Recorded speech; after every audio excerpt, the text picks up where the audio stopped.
2013 से गुजरात केंद्रीय विश्वविद्यालय में प्राध्यापक के रूप में कार्यरत है। इससे पहले दिल्ली विश्वविद्यालय में अनेक वर्षों तक आप अध्यापन कार्य कर चुके हैं। प्रतिष्ठित पत्रिकाओं में 50 से अधिक लेख आपके प्रकाशित है। 60 संगोष्ठियों में आप आमंत्रित वक्ता के रूप में अपना वक्तव्य दे चुके हैं। साहित्य अकादमी से प्रकाशित आपका कविता संग्रह सितु ही भर समय के साथ 5 पुस्तकें प्रकाशित है। बोलती है सड़क आपकी कविताओं का संग्रह प्रकाशाधीन है।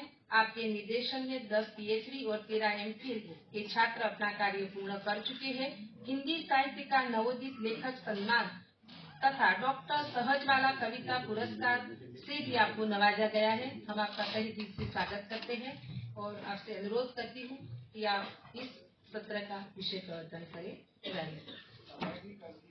और समय की अवधि को ध्यान में रखते हुए 8 से 10 मिनट में सभी वक्ता अपना पूरा करें।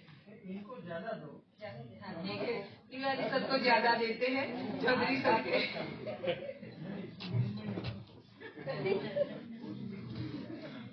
धन्यवाद।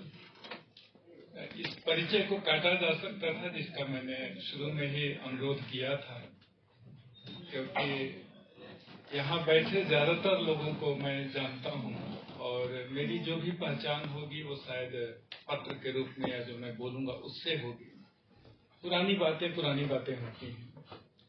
इस सत्र के अध्यक्ष और बहुत ही सुखद अनुभूति की तरह अचानक हमें दिखने वाली लगभग 20 वर्ष पुरानी दोस्त बड़ी बहन अलका सिन्हा जी, मंचस्थ डॉक्टर नीतू परिहार जी, डॉक्टर सुमन शर्मा जी, डॉक्टर नियाज पठान, डॉक्टर मीना शर्मा जी।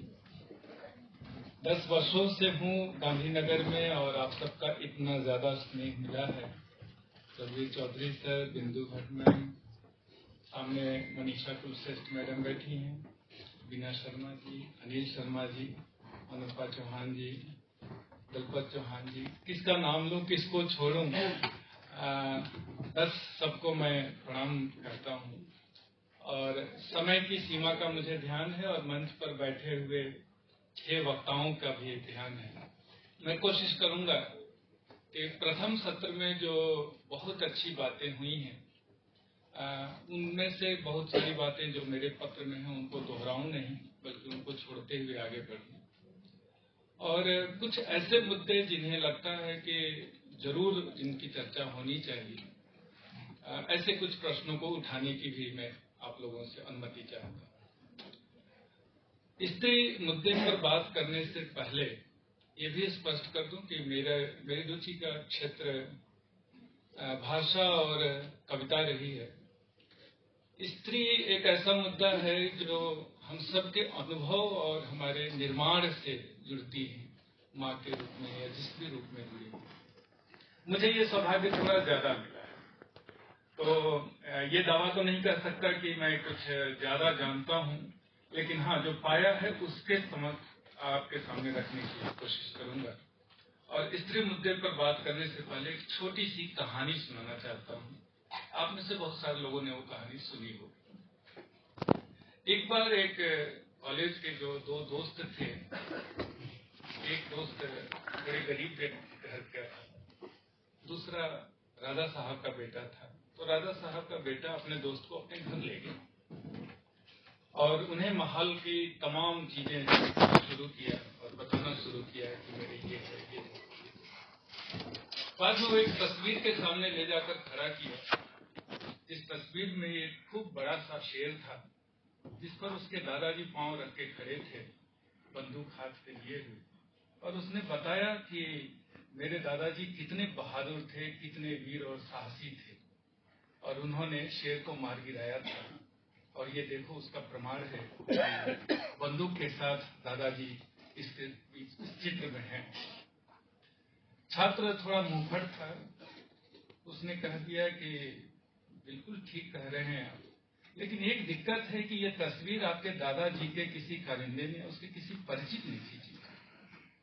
अगर शेर के परिवार के किसी व्यक्ति ने इस चित्र को खींचा होता तो बताता कि हाथ में बंदूक लेकर ऊंचे से मचान पर बैठकर छुपकर और पीछे से गोली चलाने वाले दादाजी आपके बहादुर नहीं रहे होंगे, ठीक ठाक डरपोक रहे होंगे और कायर रहे होंगे, वरना शेर उनकी वो हालत कर देता कि इस चित्र में दिखाई नहीं पड़ता। दोस्तों, शेर और ये जो दादाजी का जो मैंने प्रतीक लिया, इसको प्रतीक रूप में ही लें, क्योंकि जब भी स्वानुभूति और सहानुभूति की बात आती है तो बहुत सारे लोग हैं जो कहते हैं ये बिल्कुल निरर्थक सी बात है, साहित्य तो साहित्य मात्र होता है, साहित्य में ये सब बंटवारा आप क्यों करते हैं। और लेकिन मुझे बार बार ये लगता है कि इतिहास कैसा है या इस बात पर निर्भर करता है कि उसे कौन लिख रहा है। इतिहास कैसा है इस बात पर निर्भर करता है कि लिखने वाले की दृष्टि कहां से संचालित हो रही है। क्या यह सिर्फ संयोग है या संयोग से कुछ अधिक है कि 1953 में जब मध्यकालीन हिंदी कवित्रियां नामक किताब आती है, प्रकाशित होती है, तो उसकी रचनाकार सावित्री सिन्हा एक स्त्री होती है। क्या यह सिर्फ संयोग है कि 2003 में जब हिंदी साहित्य का आधा इतिहास प्रकाशित होता है तो उसकी रचनाकार सुमन राजे एक स्त्री होती है। क्या सिर्फ संयोग है कि 2012 में जब हिंदी साहित्य का ओझल नारी इतिहास प्रकाशित होता है तो उसकी रचनाकार नीरजा माधव भी स्त्री होती है।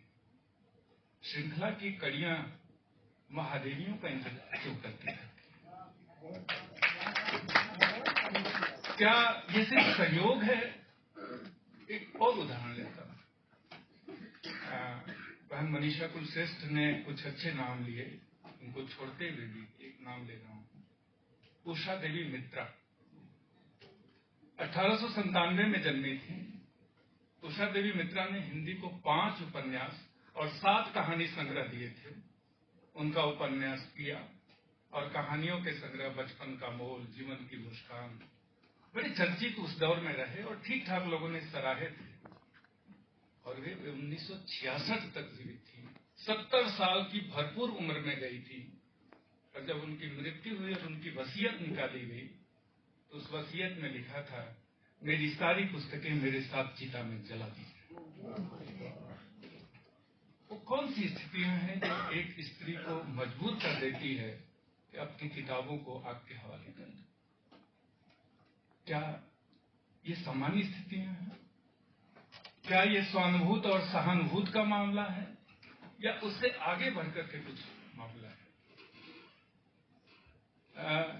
स्त्री दृष्टि को एक दो और उदाहरण लेता हूं। सावित्री सिन्हा अपनी किताब की भूमिका में लिखती हैं कि जीवन के प्रत्येक अंग को स्त्री तथा पुरुष के पृथक दृष्टिकोण से देखने का मेरा कुछ स्वभाव सा बन गया है, विशेषकर उन अंगों को जिनमें स्त्रियों के प्रति अन्याय तथा उपेक्षा के चिन्ह दिखाई देते हैं। चिरकाल से मुझे साहित्य में स्त्रियों के योगदान के संबंध में प्राप्त सामग्री से असंतोष का अनुभव होता रहा।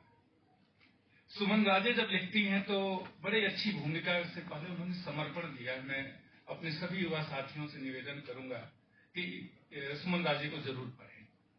वो एक कवित्री के रूप में भी चर्चित रही हैं, लेकिन हिंदी साहित्य का आधा इतिहास तो मुझे लगता है शुक्ल जी के इतिहास की तरह या हजारी प्रसाद द्विवेदी जी के इतिहास की तरह हर पाठ्यक्रम का अनिवार्य अंग बना देना चाहिए। मुझे बड़ा दुख होता है जब मैं विद्यार्थियों से इसकी चर्चा करता हूं और वो कहते हैं, सर ये कौन सा इतिहास, मैंने तो पहली बार नाम सुना। ये जो पब्लिक स्फीयर बन रहा है, ये जो हमारे एक भावबोध बनता है हर एक विभाग का कि ये किताबें महत्वपूर्ण है और इन्हीं किताबों की सिर्फ चर्चा होनी चाहिए, वो भावबोध बनाने वाले कौन लोग? तो वो लिखते हुए लंबा सा समर्पण दी है और सुमन राजे उसमें कहती हैं कि नानी, दादी और माँ को जो घुट्टी की जगह गीत पिलाती रही, नानी, दादी और माँ को जो घुट्टी की तरह गीत पिलाती रही और उन नामवर आलोचकों को जो इस पूरी परंपरा से तटस्थ, उदासीन, विमुख और पूर्वाग्रही रहे। इस कथन के साथ कि हम अपना खून तुम्हें माफ करते हैं, इस कथन के साथ कि हम अपना खून तुम्हें माफ करते हैं पर वे नहीं करेंगी जो आगे आए। ये अगली पंक्ति पर फिर से मैं ध्यान चाहूंगा कि हम अपना खून तुम्हें माफ करते हैं पर वे नहीं करेंगी जो आगे आएंगी। सुमन राजे इस बात को विस्तार से रखती हैं कि महिला लेखन को अलग से देखने की जब बात चली तो तरह तरह के तर्क खड़े किए गए अनुभूति तो एक ही होती है, अतः साहित्य भी एक ही होता है। या यह और ऐसे ही कितने तर्क, लेकिन वे बताती हैं कि साहित्य इतिहास तो बहुत पहले से ही बांटकर देखा, सोचा और लिखा जाता रहा है। सिर्फ स्त्री के बंटवारे के समय ही संकट क्यों पैदा हो जाता है और अस्तित्व का संकट क्यों पैदा हो जाता है? साहित्य संप्रदाय के आधार पर बांट कर नहीं लिखा गया, भूखंडों और बोलियों के आधार पर बांट कर नहीं लिखा गया, राज दरबारों के आधार पर लिखा गया, जातियों के आधार पर लिखा गया और छोटे छोटे युग बनाए गए। तो अगर वो सारे विभाजन हो सकते हैं तो स्त्री के आधार पर उसके लेखन को रेखांकित करता हुआ अगर कोई विभाजन हो जाता है तो उससे इतनी आपत्ति क्यों होती है? सुमन राजे यह भी कहती हैं कि अंततः बात तो दृष्टि की ही है ना। दृष्टि के बदल जाने से ही साहित्य इतिहास का यत्न से बनाया गया पूरा ढांचा चरमराने लगता है और हम बजाय दृष्टि को विकसित करने के अतिरिक्त संदर्भों, सूत्रों, वृत्तांतों को काटने छाटने लगते हैं या इधर उधर खोसने लगते हैं। अब वक्त आ गया है कि हम अपनी परंपराएं शुद्ध कर लें।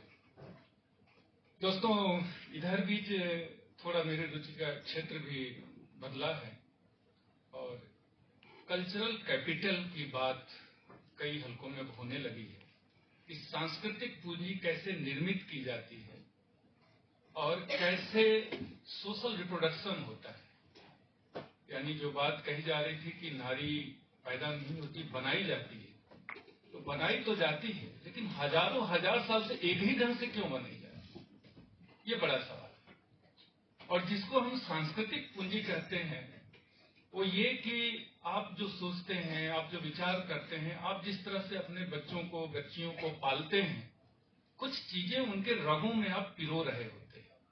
आप सिखा रहे होते हैं कि किसको किचन संभालना है, किसको गुड़िया के साथ खेलना है और किसको जहाज और कार के साथ खेलना है, बहुत महीन ढंग से। और ये कहने में मुझे कोई संकोच नहीं कि हमारी शिक्षा व्यवस्था भी बहुत हद तक इसमें समर्थन करती है। हमारा बाजार उसके हिसाब से चलता है। हमारा बाजार यहाँ तक सिखाता है कि आप एक ही खिलौना खरीदने जाइएगा तो पिंक कलर वाला किसके लिए है और ब्लू कलर वाला किसके लिए। हम इस कल्चरल कैपिटल को, इसे सांस्कृतिक पूंजी की जो चली आ रही परंपरा है, लंबी परंपरा, उसको तोड़ने के लिए क्या कर रहे हैं? शिक्षा, संस्कृति और सामाजिक व्यवस्था का जो एक खास ढंग है, जो युगों युगों से उसी चीज को पुनरुत्पादित कर रहा है। जो जब मैं सोशल रिप्रोडक्शन की बात कर रहा हूं तो जेंडर का सोशल रिप्रोडक्शन बहुत ही महत्वपूर्ण है और उसको कैसे रोका जाए। अगर मान लीजिए आपके पास घास पात या कांटे उग रहे हैं तो उन कांटों को जलाने के लिए आप लगातार प्रयास करते हैं, लेकिन आपके घर में अगर कुरीतियां पैदा हो रही हैं उनको जलाने का प्रयास क्यों नहीं करते? ये बहुत पुराना कथन है और बार बार कहा जा रहा है कि अश्लीलता या इस तरह की जो भी चीजें हैं, जो भी बददिमागियां हैं, वो टांगों के बीच नहीं, दो कानों के बीच होती है। लेकिन हम कानों के बीच की चीज को बदलने के लिए तैयार नहीं है। बार बार यही कहते हैं कुछ लड़के बदमाश हो गए थे जो सड़क पर निकल गए थे। तो आखिर दिमाग के बीच की जो हमारे सूत्र हैं वो कैसे बदले जाएं, ये मेरे लिए ज्यादा महत्वपूर्ण है। और इसी के साथ समय का ध्यान है मुझे और मैं अपने साथी वक्ताओं को सुनना चाहता हूँ। जब पेपर ऐसा होगा कभी भविष्य में प्रकाशित हो जाएगा, उसमें सारी चीजें होंगी।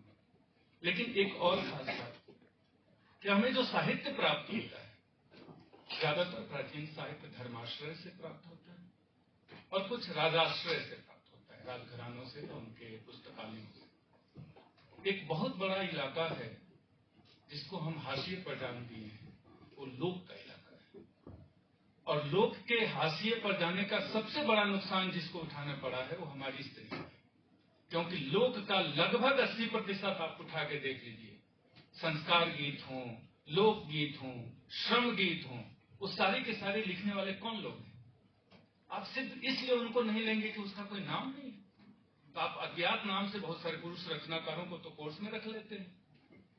और खासतौर से ये दिक्कत तब और ज्यादा पैदा होती है जब 1850 के बाद हमारा हिंदी साहित्य सिर्फ खड़ी बोली हिंदी का साहित्य हो जाता है। लोक को हम किनारे कर देते हैं। रेलिया बैरन पिया को लिए जाए, खूब प्रचलित गीत है और उसमें स्त्री का दर्द आता है। स्त्री का ही एक गीत है, चूंकि मैं भोजपुरी भाषी हूं तो उसके उदाहरण आएंगे। सगरी देहिया बलम के जागीरदारी, मेरा पूरा का पूरा शरीर मेरे प्रियतम का, मेरे पति की जागीर है। वो जो चाहे इसके साथ करे, जो चाहे न करे, सब कुछ उसके ऊपर है। क्या ये गीत किसी भी दृष्टि से आपको कमजोर लगते हैं? जब एक महिला ये गीत गाती है कि पिताजी सिंदूर का भाव बहुत बढ़ गया है, मेरे लिए जहर ला दो, सस्ता कर। सिंदूरा के भाव बढ़ल बाए बाबा, माहुर मंगा दो। चुंदरी के दाम चढ़ल बाए बाबा, माहुर मंगा दो। क्या ये गीत सिर्फ गाने वाली चीजें हैं? क्या ये गीत इस बात का प्रमाण नहीं है कि हमारे समाज का एक बहुत बड़ा हिस्सा आज भी बहुत छोटी छोटी चीजों के लिए न केवल तरस रहा है, बल्कि उसका सबसे बड़ा मूल्य उसी पुरुष समाज को चुकाना पड़ रहा है? क्योंकि आप अकेले एक पांव में खूब बड़ा सा पत्थर बांध के अगर दौड़ने चलेंगे, कितनी तेज दौड़ पाएंगे? स्त्रियों की मुक्ति अगर मैं पुरुष के रूप में देखूं, एक बेटे के रूप में देखूं, तो सिर्फ स्त्रियों के लिए जरूरी नहीं है, इस समाज और इस देश के लिए जरूरी है। क्योंकि आपकी गति, आपका विकास सबसे ज्यादा बाधित इसलिए हो रहा है कि आपने उनको अधिकार नहीं दिया, आपने उनको आगे नहीं बढ़ने दिया, और आपको लगा कि मैं तो उस पर शासन कर रहा हूं, मैं तो उसको दबा के रख रहा हूं, मैं बड़ा सुखी हूं। बेवकूफ, सुखी नहीं, क्योंकि आप अपनी गुलामी का पटकथा खुद लिख रहे हैं। इस तरह के मैं कुछ चीजें छोड़ रहा हूं। आप लोगों को मालूम होगा, रेख्ता की बड़ी चर्चा होती है। रेख्ता के तुम ही नहीं हो उस्ताद गालिब कहते हैं अगले जमाने में। रेख्ती का नाम कभी आप लोगों ने सुना? उत्तर प्रदेश के लखनऊ में जो बड़े बड़े राजाओं के हरम हुआ करते थे, जिसमें सैकड़ों की संख्या में रानियां हुआ करती थी, उन रानियों ने शायरी की, और उस शायरी में जाहिर है कि उनके सवाल आए, उनके प्रश्न उठे, और वो अपने ढंग से उठे, उन्हीं के ढंग से उठे। उस शायरी को कहा गया कि नाक पर हाथ या रुमाल रखकर पढ़ने वाली शायरी, क्योंकि उसमें स्त्री विमर्श के सवाल पैदा हो रहे थे। कुछ लोगों ने उसको पेटीकोट शायरी नाम दिया था। और एक बात जिसको आजकल हम सभी लोग बहुत मदद लेते हैं, गूगल, लगता है कि पूरी दुनिया के सारे प्रश्नों के जवाब उसी में है। मैं कहता हूं और जोर दे के कह रहा हूं कि वो ठीक ठाक पुरुषवादी तंत्र है। गूगल वही बताएगा जो सत्ता चाहे। गूगल में आप रेखती ढूंढते ढूंढते थक जाइएगा, आपको उस पर एक लाइन की पंक्ति नहीं मिलेगी, एक पंक्ति आपको उसमें नहीं प्राप्त होगी। जबकि उन लोगों ने, और बाद में इंशाअल्लाह खान ने और कई और लोगों ने भी, सादत खान रंगीन ने उस तर्ज पर शायरी की। लेकिन रेखती की पूरी परंपरा, रेखता और रेखती इसीलिए कि एक अलग भाषा लेके वो महिलाएं आई थी, और चूंकि वो राज परिवार से थी, पढ़ी लिखी थी, तो अपने सवालों को नए ढंग से उठा दिया। बल्कि एक दो लोगों ने तो उसमें लेस्बियन से लेके और आज के जो विमर्श हैं उसके सूत्र भी उसमें खोजे थे, और ये बातें 1750 से पहले की। कहाँ चर्चा है उसकी? और अगर नहीं है तो क्यों नहीं है? और अगर हमारा इतिहास उसके प्रति खामोश है तो क्यों खामोश है? आखिरी बात, इसलिए कि बार बार मैं समय भी देख रहा हूं, सुशीला सामत, पता नहीं आप में से कितने लोगों ने इनका नाम सुना हो।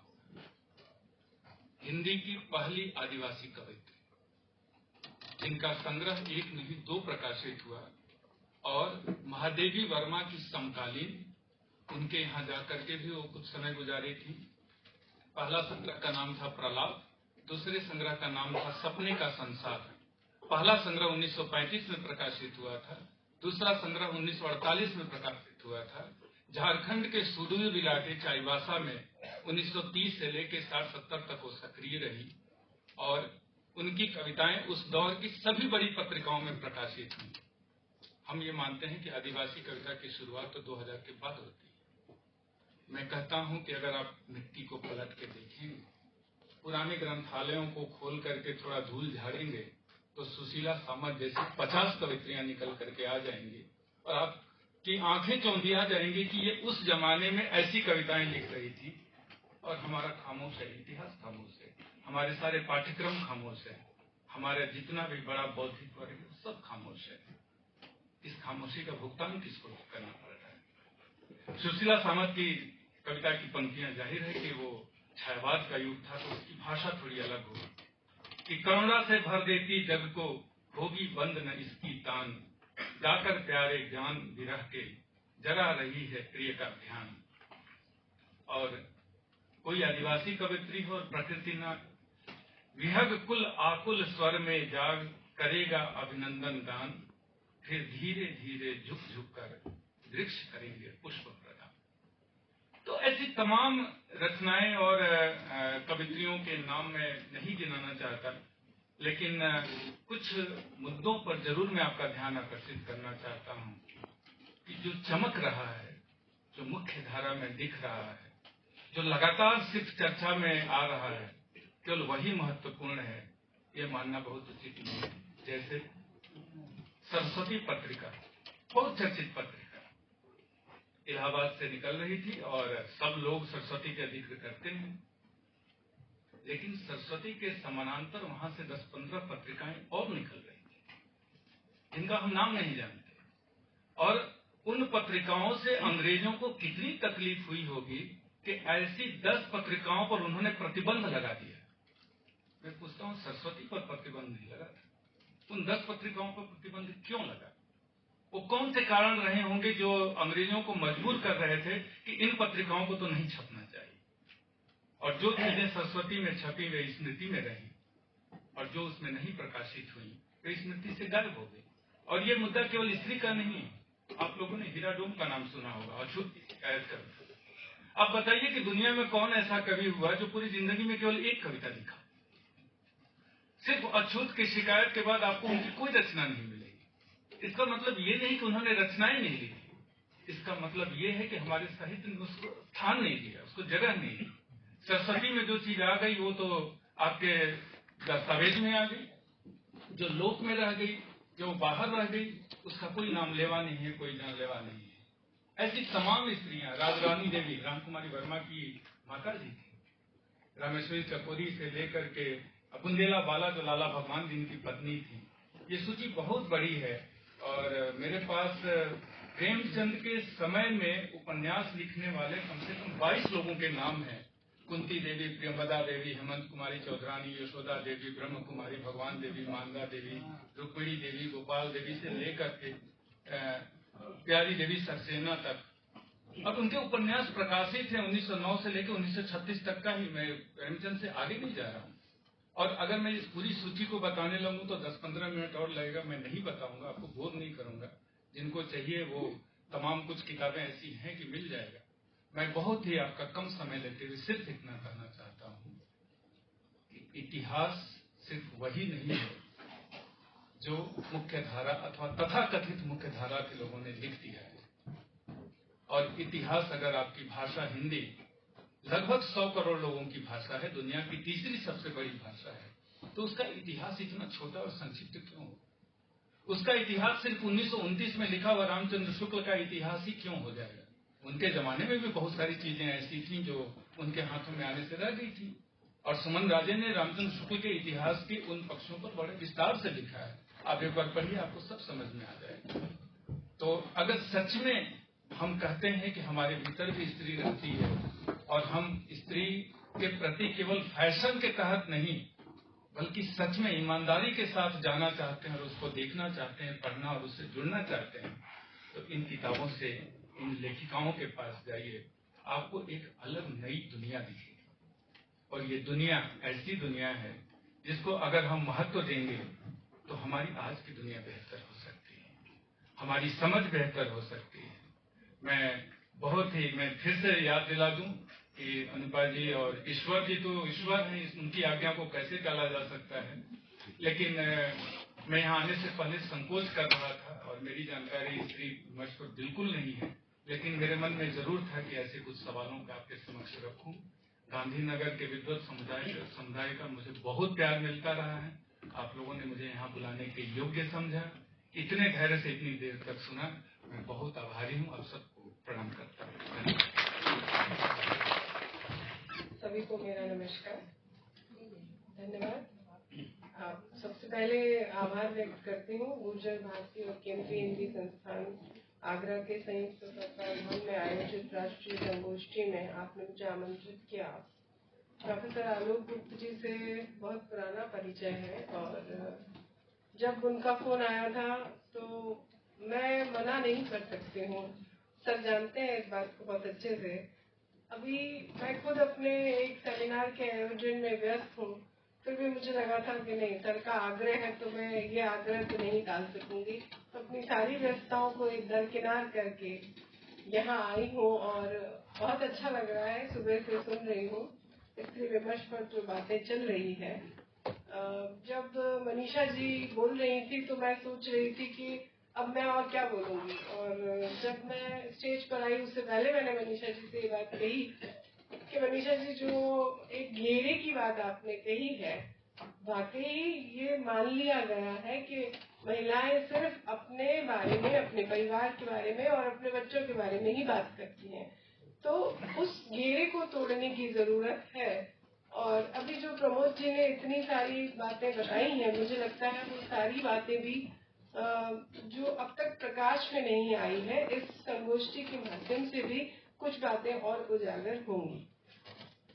तो अनुपा जी और आलोक जी का बहुत बहुत आभार कि मुझे इस कार्यक्रम में आमंत्रित किया और कुछ बोलने का कहा। हालांकि आप सब लोग बहुत बड़े लोग बैठे हैं, मैं अपनी थोड़ी सी बात यहाँ कर पाऊंगी।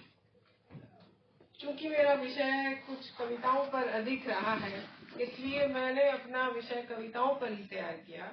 और मैं ये अपने पत्र के माध्यम से ये बताना भी चाहती हूँ कि स्त्री लेखन सतत चल रहा है और बहुत उसका जो फलक है वह भी बहुत बड़ा है।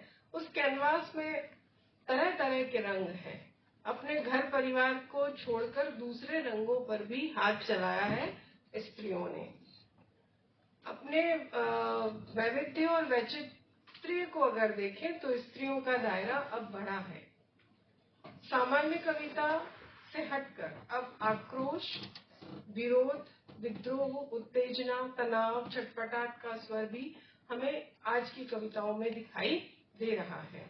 हिंदी साहित्य को जिन लेखिकाओं ने समृद्ध किया है, उन कवयित्रियों ने देश दुनिया से निकलकर वहां से निकले मुद्दों को भी अपनी कविता का विषय बनाया। वे चूड़ी बिंदी से आगे जाकर ज्वलंत विषयों पर भी बात करती हैं। जैसे अभी कहा था कि राजनीति पर बात क्यों नहीं करती या क्या हम नहीं कर सकते, तो वो सारी बातें भी उनकी कविताओं में हम देखते हैं।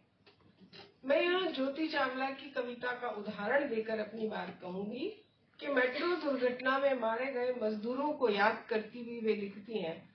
अभी कुछ ही दिन पहले यहाँ गुजरात में भी एक पुल हादसा हुआ था और इस मेट्रो के पुल के हादसे से भी मुझे वो बातें याद आती हैं। वह जो मारा गया कल सुबह तड़के 5 बजे, उसका नाम दयाराम बल्द मायाराम था। आज गिर गई मिलावट की दीवार और मारा गया दयाराम। इस गिरी हुई दीवार के नीचे दब गया पिता का चश्मा और उनकी लाठी। कुछ ईंटें गिरी पत्नी की सूनी कलाई पर, कुछ ईंटें गिरी उसके बच्चों के पेट पर भी।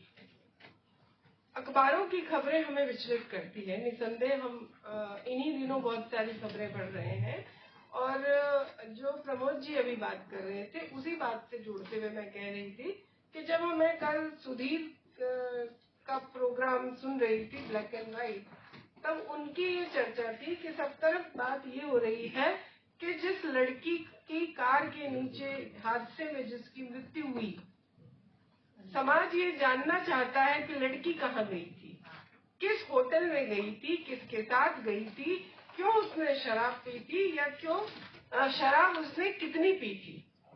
पर इस बात का प्रश्न कोई नहीं कर रहा या कोई ये जानना नहीं चाहता कि वो जो 5 लड़के जिस कार में थे वो किस खानदान से है, वो कहाँ गए थे, उन्होंने कितनी शराब पी थी कि वो लड़की को 12 किलोमीटर तक कहाँ घींच कर ले गए। इसको कोई नहीं जानना चाहता। यानी मरने के बाद भी उस लड़की को अपने चरित्र को सिद्ध करना है।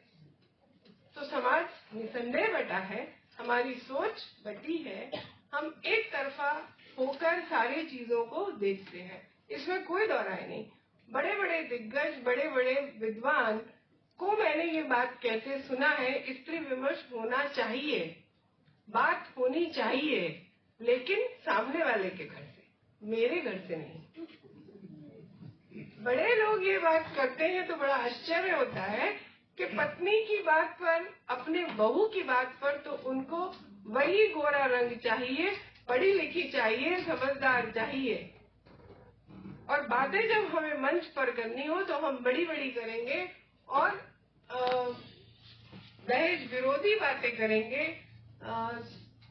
शायद रंग को छोड़कर बात करेंगे, लेकिन जब अपने घर की बात करेंगे तो रंग वहाँ भी महत्वपूर्ण होगा।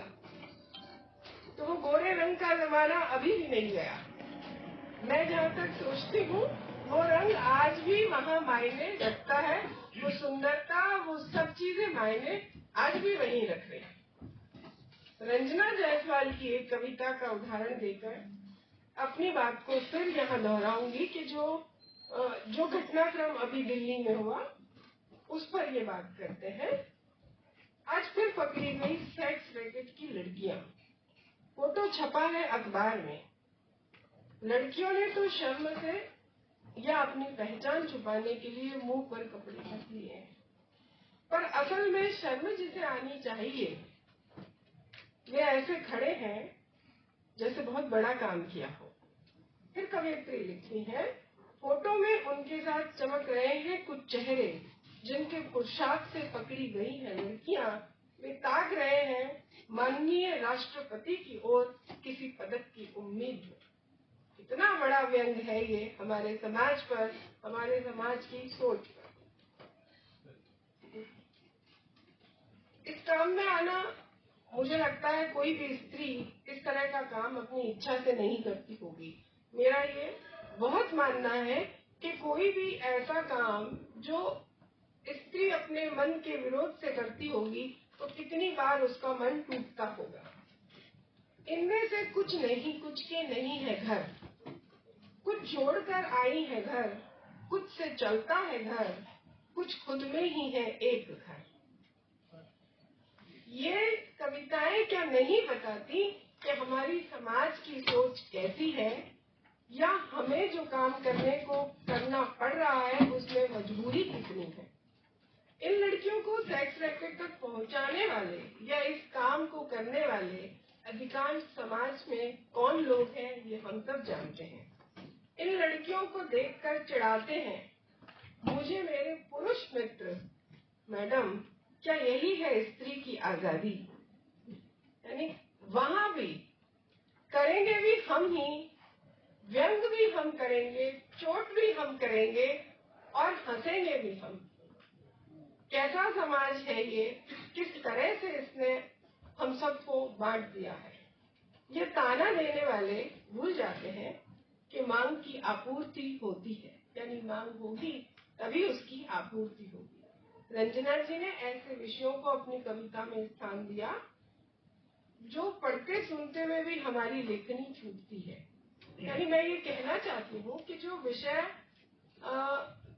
विषयों को पर बात भी नहीं करना चाहते उन विषयों पर भी लेखिकाएं लिख रही हैं, और लिखने के साथ जो पढ़ने वाली मेरी जैसी विद्यार्थी है, शोधार्थी है, अध्यापक है, उनको समझ आता है कि समाज में जो धारणाएं हैं वे टूटनी चाहिए, बदलनी चाहिए। रंजना जी की लेखनी उन विषयों पर भी चली जिन्हें वर्जित माना। स्त्री के लिए सजना संवरना, घर के कामकाज, ज्यादा हुआ तो लीक पर चली बंदी बनाई नौकरी, ये सब तो मान्य है। समाज के पंचों द्वारा जो मार्ग निर्धारित किया गया है उनमें थोड़ा भी इधर उधर हुआ नहीं और हमने झट से कह दिया ये स्त्री छिनाल है, ये उल्टा है। कविता में वो कहती है, आवारा लगती है, चाल देखी स्त्री के नाम पर दाग है दाग, और दो इन्हें आजादी, अब न घर परिवार बचेगा न समाज संस्कार, प्रलय करीब है। तो मुझे ऐसा लगता है क्या सारा प्रलय बचाने का ठेका हमारा है? क्या सब कुछ हमको बचाना है या हमारे लिए भी कोई कुछ बचाएगा? शराब खाने में स्त्री कविता का शीर्षक है। देखकर पुरुषों की त्योरियां चढ़ जाती हैं। उनको लगता है यह अधिकार या सुख या संस्कार सिर्फ और सिर्फ उनका है। अभी अभी हाल ही की घटना आप लोग सब सुन रहे होंगे, जो कुछ हवाई जहाज में हादसा हुआ ना। संभ्रांत दिखता है शक्ल से वो आदमी, और वो कितना बिंदास ये बात कह रहा है, कितनी बेशर्मी से कह रहा है कि उस स्त्री ने मुझसे मैंने उस स्त्री से माफी मांग ली। पर मैं आज भी ये मानती हूँ कि कुछ चीजें माफी लायक नहीं है। हो सकता है उस वृद्ध स्त्री ने माफी मांग ली हो, पर मैं फिर भी ये बात कहूंगी कि माफ नहीं किया जाना चाहिए। अगर आज हम माफ करते हैं तो दूसरे बंदे को ये और छूट मिलेगी कि वो ऐसा कर सकता है, कभी भी कर सकता है, कहीं भी कर सकता है। यानी आप इतने शराब के नशे में हो जाएंगे कि आपको ये भी नहीं भान होगा कि आप कहाँ खड़े होकर बाथरूम कर रहे हैं, किस महिला पर कर रहे हैं, और आप अपने आप को आधुनिक और संभ्रांत मान रहे हैं। कितनी शॉकिंग न्यूज है ये कि आप मतलब मैं तो जो काम कर रही थी वो काम मेरे हाथ से छूट गया उस खबर को सुनते हुए कि कोई ऐसा भी कर सकता है। इसलिए ये कविता मुझे यहाँ पढ़ना ठीक लगा कि सारे मानदंड हमने अपने लिए तय कर लिए।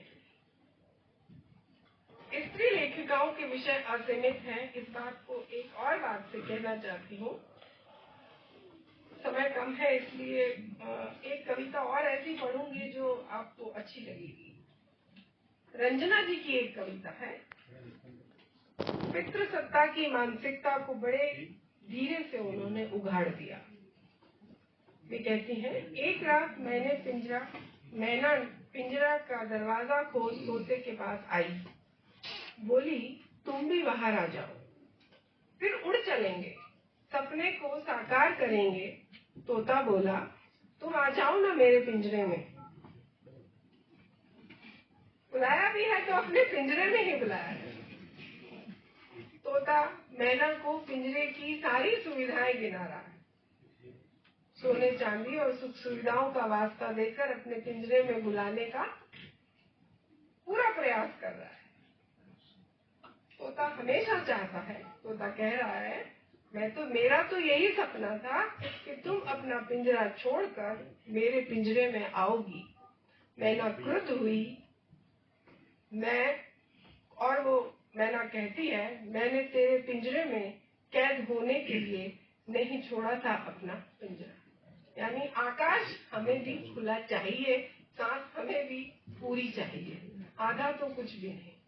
मुझे लगता है समय कम है, बहुत बड़ा पेपर है, पढ़ूंगी तो समय होगा। और सर ने आलोक जी ने पहले ही कहा था 10 से 8 मिनट कर दिए, मैंने शायद 8 मिनट में अपनी बात कही।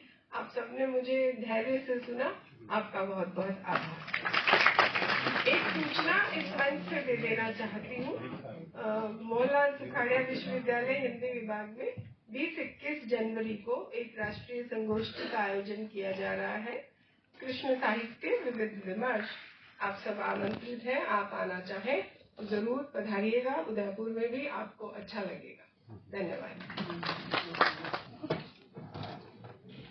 नमस्कार। मैं एक बात यहाँ स्पष्ट कर दूं, मैं अब निवृत्त प्राध्यापिका हूँ।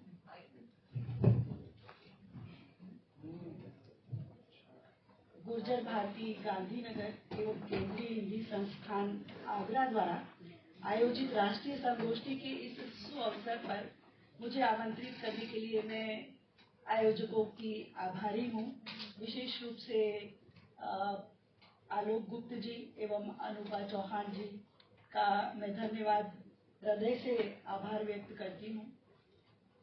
संगोष्ठी के इस सत्र के अध्यक्ष एवं मैं नाम न लेते हुए, समय पूर्ण न करते हुए, अधिक न लेते हुए, प्रमोद कुमार तिवारी जी एवं अलका जी एवं आप सब साथी प्राध्यापक, आप सबको सुधीजनों को मेरा प्रणाम।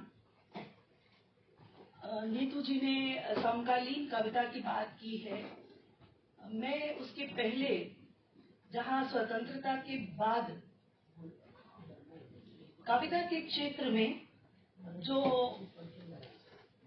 विरोध, कविता के क्षेत्र में स्त्री ने जो अपने अधिकार मांगने शुरू किए, वहां से स्वतंत्रता प्राप्ति के बाद की इन कवियत्रियों की कविताओं से अपनी बात आपके सामने रख रही हूँ।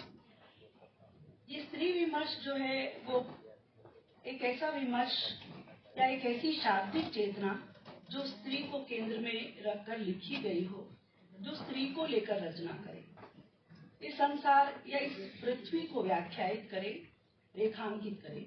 मैं स्त्री विमर्श की अधिक चर्चा न करते हुए अत्यंत संक्षेप में ये बात कहूंगी कि पश्चिम से हम ये जो आंदोलन सिमोन द बोआ आदि की जो बात है, वहां से हम पूर्व की ओर लौटते हैं तो हिंदी कविता की जो प्राण धारा है और उसमें जो स्त्री विमर्श का तत्व है, वो जहाँ एक और पश्चिम की ओर देखता है तो वह वहीं कहीं न कहीं उसकी धड़कन में जो भारत की स्त्री विमर्श की परंपरा है, स्त्री चेतना को लेकर सोचने समझने की जो परंपरा है, उसका भी हाथ है।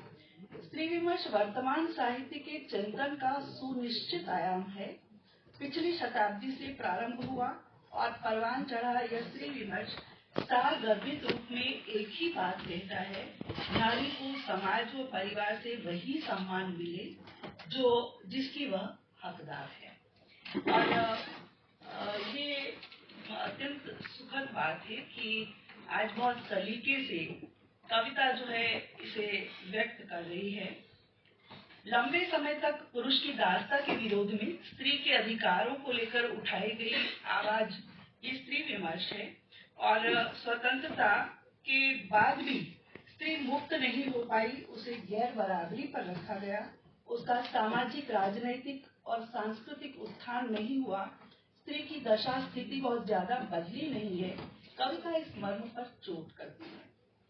हिंदी कविता में अगर हम देखें तो स्त्री विमर्श की प्रबल व्याख्याता अनामिका की कविता, स्त्री विमर्श के विविध पक्ष उसमें हमें देखने को मिलते हैं, जिनमें वैयक्तिक परिप्रेक्ष्य में स्त्री, पारिवारिक परिप्रेक्ष्य में स्त्री, सामाजिक परिप्रेक्ष्य में स्त्री, परंपरागत और आधुनिकता के परिप्रेक्ष्य में स्त्री। उन्होंने स्त्री के जो दायरे हैं उन सबको इसमें अपनी कविताओं में व्यक्त किया है और स्त्री विमर्श के बदलते हुए चेहरे को उनकी कविता में प्रस्तुत करते हुए वे कहती हैं, धीरे धीरे मेरे कंधे से उतर रहा है मेरा घर, धीरे धीरे उतर रही चमड़ी, मेरे ये कपड़े मेरे सामने घुटनों के बल लेटे कह रहे हैं कि अब बहुत हुआ। अब बहुत हुआ, ये एक बहुत बड़ा प्रश्न चिन्ह है और यानी कि सहने की सीमा यहाँ पर आकर खत्म होती है और हम देखते हैं कि इसके बाद जो है ये आक्रोश, ये अधिकार, स्त्री की आजादी की स्वतंत्रता, ये सब जो है आगे कवियों की कविताओं में हमें मिलती है। अनामिका की कविता कहीं ना कहीं इस वाणी को, इस चेतना को आकार देती है। स्त्री की उपेक्षा जीवन में क्षोभ और खालीपन लाती है। वह अक्सर अकेली सोचती है, क्या मेरी अपनी भी कोई धड़कन है? और अनामिका जी की ही कविता का उदाहरण दूं तो क्या मैं अपनी पड़ोसन हूँ? क्या मैंने खुद से की है नमस्ते? क्या मेरे दो हाथ जुड़े हैं कभी अपने भीतर से उस मैं की खातिर? और हम देखते हैं कि नीरू जी ने बात की, लेकिन एक बहुत बड़ा वर्ग अब भी इस प्रकार का है जो अपने बारे में नहीं सोच पाता है। व्यस्तताओं के बीच अपने घर, परिवार, दूसरों के लिए अपना जीवन जो है वो नारी को समर्पित करना है, वो यही मानती है। इसी दौर की कवियत्री कात्यायनी भी हैं। अनामिका जी ने नौकरी पेशा स्त्री की भी बात की है। मैं अधिक उदाहरण न देते हुए कात्यायनी की कविता में भी स्त्री स्वतंत्रता की जो मांग है, छटपटाहट है, उसका उल्लेख करती हूँ। और उन्होंने अपनी कविता में एक कविता में ये कहा है,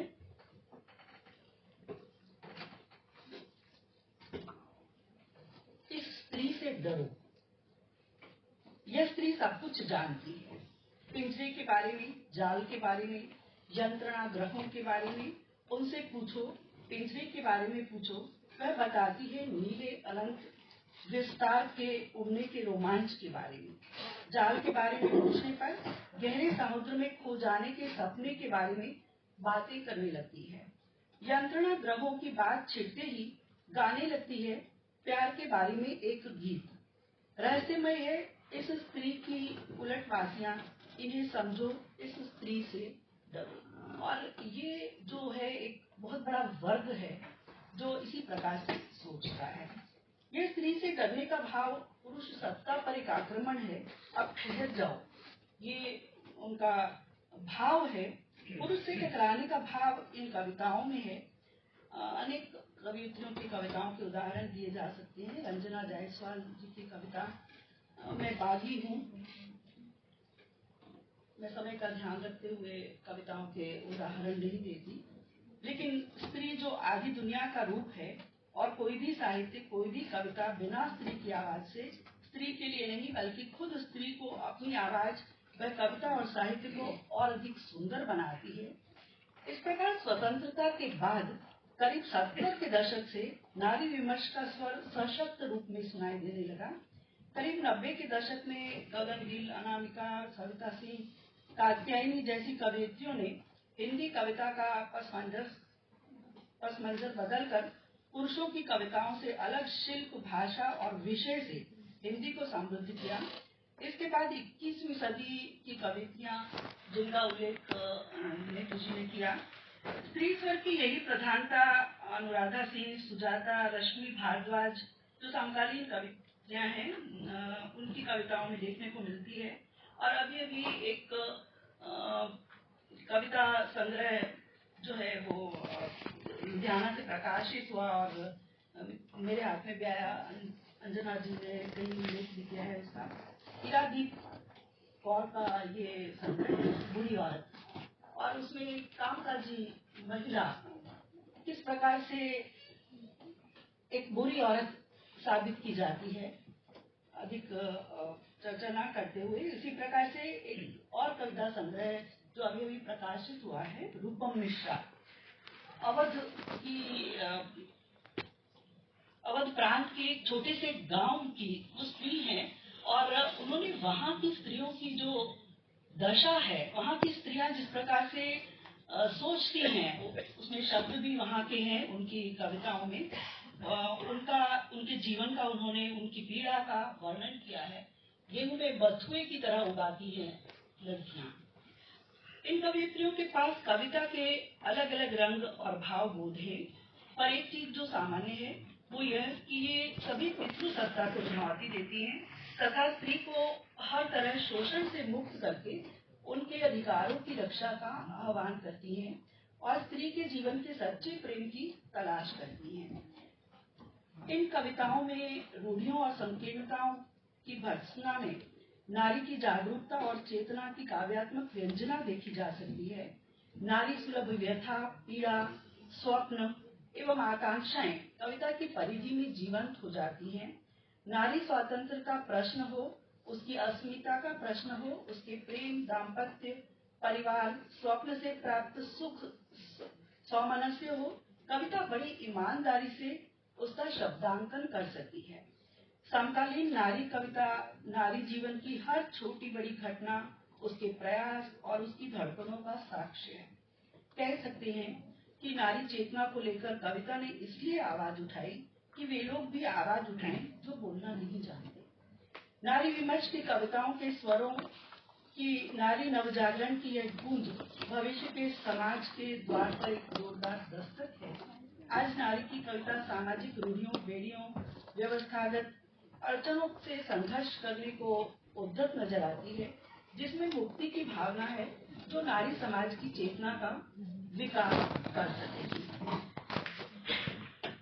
अंत में मैं फिर गुर्जर भारती, गांधीनगर एवं केंद्रीय हिंदी संस्थान आगरा का आभार व्यक्त करती हूँ।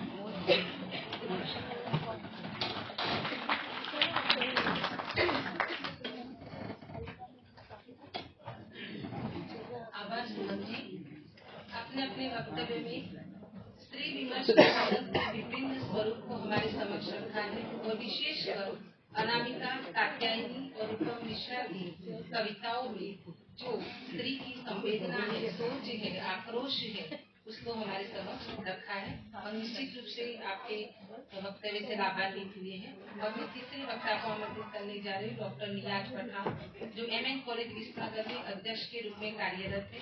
आप पिछले 25 साल से अध्यापन कार्य से जुड़े हुए हैं। आपकी 4 पुस्तकें प्रकाशित हैं। विभिन्न संगोष्ठियों में आपकी सक्रिय हिस्सेदारी होती है। आपकी शोधालेख विभिन्न पत्रिकाओं में प्रकाशित होती रही है। हम बहुत हर्ष के साथ अपने वक्तव्य के लिए आपको आमंत्रित कर रही हूँ।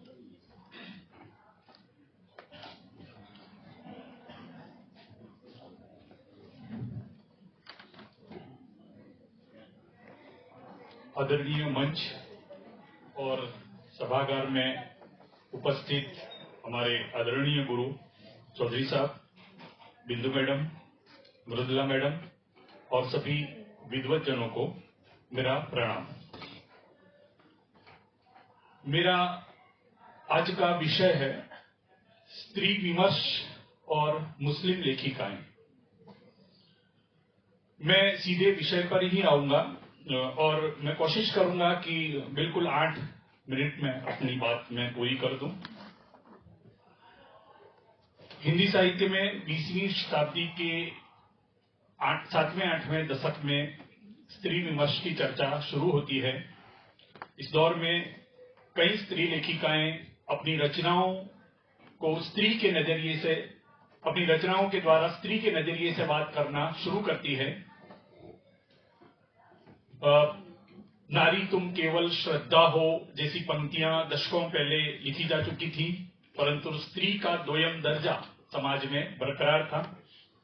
इस दोयम दर्जे का अस्वीकार ही असल में स्त्री विमर्श की नींव है। साहित्य के इस पूरे परिदृश्य में जब मैं मुस्लिम समाज के निरूपण पर दृष्टिपात करता हूं, तो मुझे ऐसे कई बड़े रचनाकार मिल जाते हैं जिन्होंने मुस्लिम समाज का बड़े व्यापक ढंग से वर्णन साहित्य में किया है, परंतु मुस्लिम स्त्री लेखिकाएं कहीं नजर नहीं आती। समग्र 20वीं शताब्दी के साहित्य लेखन में 2 ही मुस्लिम लेखिकाएं हमें मिलती हैं। 8वें-9वें दशक के बाद निरंतर लिखती हुई ये 2 लेखिकाएं हैं। उनमें सबसे पहला नाम है मेहरुन्निसा परवेज और दूसरा नाम है नासिरा शर्मा। वैसे देखा जाए तो इस्लाम में जी वो उर्दू की है सर, हिंदी की नहीं है। उर्दू में तो बहुत है, मैं हिंदी की बात कर रहा हूं। वैसे देखा जाए तो इस्लाम में स्त्री का दर्जा जो है वो बड़ा अजीम और आला बताया गया है। कुरान में भी मैंने अभी इन दिनों मैंने पढ़ा कि ऐसी कई आयतें हैं जिसमें कहा गया है कि तुम्हारी बाईं पसली से औरत को इसलिए पैदा किया गया कि तुम्हें जिंदगी में सुकून मिले, न कि उससे तुम सेवा लो। तो ये कुरान में कहा गया है। तो औरत को कुरान में भी और भी हदीस में भी बहुत सारा एक बड़ा दर्जा मिलता है। ऐसे बहुत सारे हमें चीजें मिलती हैं, परंतु इस्लाम को पाबंदी के साथ मानने वाले मुस्लिम समाज में स्त्री युगों से एक तरह से दर्द सहती रही है। ये सच्चाई है।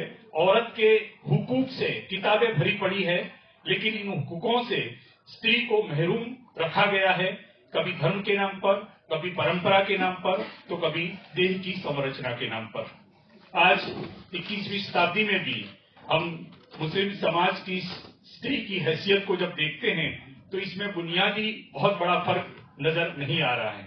बहुत पढ़े लिखे गैर मुस्लिम वर्गों में पुरुषों की तुलना में स्त्रियों का अनुपात दिन प्रतिदिन गिरता जा रहा है, जबकि मुसलमान समाज में आज भी यह अनुपात काफी ठीक ठाक रहा है। इसका कारण मुस्लिम समाज में स्त्री की भ्रूण हत्या लगभग नहीं होती, परंतु इसका यह मतलब भी नहीं निकाला जा सकता कि मुसलमानों को लड़कियों से बहुत प्रेम है। पहली लड़की को तो खुदा की रहमत मानकर गले लगा दिया जाता है, लेकिन दूसरी या तीसरी तक आते आते उसी रहमत का बोझ में बदल जाना आमतौर पर देखा जाता है। मैंने अपने समाज में देखा है कि भ्रूण हत्या नहीं होती, ये सच है, लेकिन चूंकि औरत ये चाहती है कि पहली बार अगर वो गर्भवती हुई है तो उसके घर बेटा पैदा हो, ऐसा वो चाहती है, और इसके बाद अगर बेटी पैदा हो गई और तो फिर दूसरे बेटे का इंतजार, इसमें कई बार 3-4 बेटियां पैदा हो जाती है, और 3-4 बेटियों के पैदा हो जाने के बाद मैंने उस स्त्री में एक तरह का लघुता भाव देखा है, और 3-4 बेटों की मां जो बनती है वो एक तरह से उसमें वो एक गुरुभाव भी मैंने देखा है। तो इसी पृष्ठभूमि में जब हम मुस्लिम लेखिकाओं के स्त्री विमर्श पर दृष्टिपात करते हैं तो पता चलता है कि मेहरुन्निसा परवेज और नासिरा शर्मा ने अपने समाज की स्त्री के यथार्थ को कथा साहित्य का जामा पहनाकर बड़ी ईमानदारी से चित्रित करने का प्रयास किया है। मेहरुन्निसा परवेज की 1963 में पहली कहानी 5वीं कब्र प्रकाशित होती है। इसके बाद 30-40 वर्षों में लगभग उनके 10 से 12 कहानी संग्रह और 3-4 उपन्यास प्रकाशित हो गए। उनकी अधिकांश कहानियों में मुस्लिम स्त्री केंद्र में है। रूढ़ मान्यताओं और परंपराओं के चलते स्त्री की दारुण दशा का आलेखन उनकी कई कहानियों में हुआ है। पासम एक ऐसी ही कहानी है। बहुत सारी कहानियों की चर्चा मैं नहीं करूंगा, एक आध कहानी की चर्चा करूंगा। इस कहानी में एक छोटी सी बच्ची जिसका नाम है कनी के दृष्टिकोण से खास करके बानो आपा का जो दर्द है, बानो आपा की जो पीड़ा है, यातना है, उसको हमारे सामने रखने का प्रयास किया है। बानो आपा की गुस्ताखी यह थी कि उसने पाकिस्तान चले जाने वाले एक युवक से प्रेम कर लिया था और फिर उसके बच्चे को जन्म दे दिया था। उसके दादा और पिता यानी उसके अब्बा उसे हिरनी की तरह बंदूक की गोली से मार देने का फैसला कर चुके थे, लेकिन गांव के कुछ लोगों ने ये सारी चीजें नहीं होने दी, उसे बचा लिया। और इसके बाद लगातार ये कनी जो है वो बानो आपा को देखती रहती है। वो कहती है, कनो, काश खुदा ने इंसानों की तकदीर लिखने का काम उसे दिया होता तो वह दुनिया की तमाम औरतों के नसीब सुनहरे अक्षरों से लिख देती। बानो आपा को उसके छोटे से जुर्म की कड़ी सजा दी जाती है, परंतु वो बगावत नहीं करती। वो हार जाती है, टूट जाती है, लेकिन कभी भी वो आवाज नहीं उठाती। मेहरुन्निसा परवेज की नया घर, शनाख्त, एक और सैलाब जैसी अन्य कहानियों में भी मुस्लिम समाज की दुर्दशा, स्त्री की दुर्दशा का ऐसा ही वर्णन देखने मिलता है। अब दूसरी जो कहानीकार है नासिरा शर्मा, उनका पहला कहानी संग्रह 1986 में पत्थर गली नाम से प्रकाशित होता है, और इसके बाद इब्ने मरियम, शामी कागज, सबीना के 40 चोर, खुदा की वापसी, इंसानी नस्ल जैसे कई कहानी संग्रह प्रकट हुए।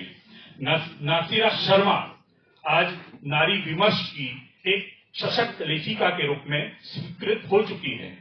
अपने पहले कहानी संग्रह पत्थर गली की भूमिका में वे लिखती है, गौर करने लायक है। वो लिखती है, मुस्लिम समाज सिर्फ गजल नहीं है, बल्कि एक ऐसा मर्सिया है जो वह अपनी रूढ़िवादिता की कब्र के सिरहाने पड़ता है।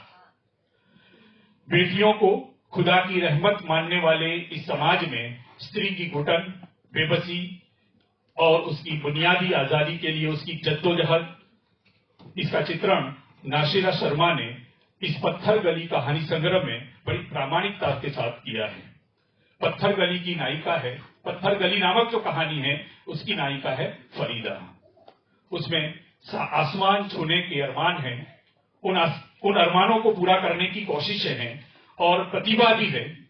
वह बचपन से सारी पाबंदियों को तोड़कर पंछी की तरह मुक्त गगन में उड़ना चाहती है, परंतु रूढ़िवादी मानसिकता उसके पैरों में जंजीर डाल देती है।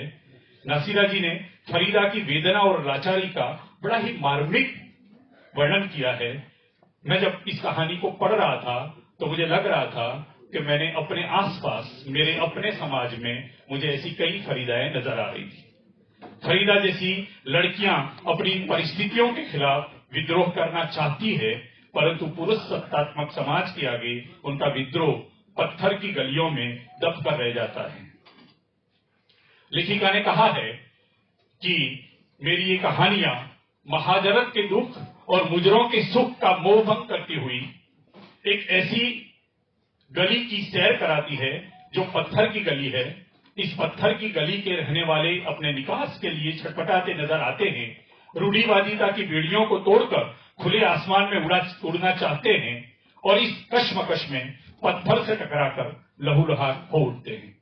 तो मैंने जो निष्कर्ष निकाला वो खास करके 90 तक या इसके 2-4 साल बाद तक की जो कहानियां हैं, चाहे वो मेहरुन्निसा परवेज की कहानियां हो, चाहे वो नासिरा शर्मा की कहानियां हो, उनमें जो स्त्री पात्र है उनकी वेदना का, उनकी लाचारी का वर्णन मिलता है। लेकिन कहीं भी ये स्त्री पात्र जो है उन्होंने अपनी आवाज बुलंद नहीं की या उनका विद्रोह जो है वो किसी नतीजे पर पहुंचा हुआ नजर नहीं आता। इब्ने मरियम की जो सुगरा है उसका भी दर्द कुछ वैसा ही है। 1984 में हुए भोपाल गैस हादसे के बाद उसे पति और ससुर द्वारा यह कहकर ठुकरा दिया जाता है कि कल जो ये पैदा करेगी वह इंसान की औलाद न होकर जी भरकर जहरीली गैस अंदर गई होगी। जब आंखों और सीने का यह हाल है तो क्या कोख अछूती बची होगी? और सुगरा चुपचाप अपने पिता के घर चली आती है। उसने पति से भी कोई सवाल नहीं किया, न अपने ससुर से कोई सवाल किया। 1980 से 90 के बीच लिखी गई इन दोनों मुस्लिम लेखिक महिला कथाकारों की कहानियों के स्त्री पात्र लाचार है, बेबस है।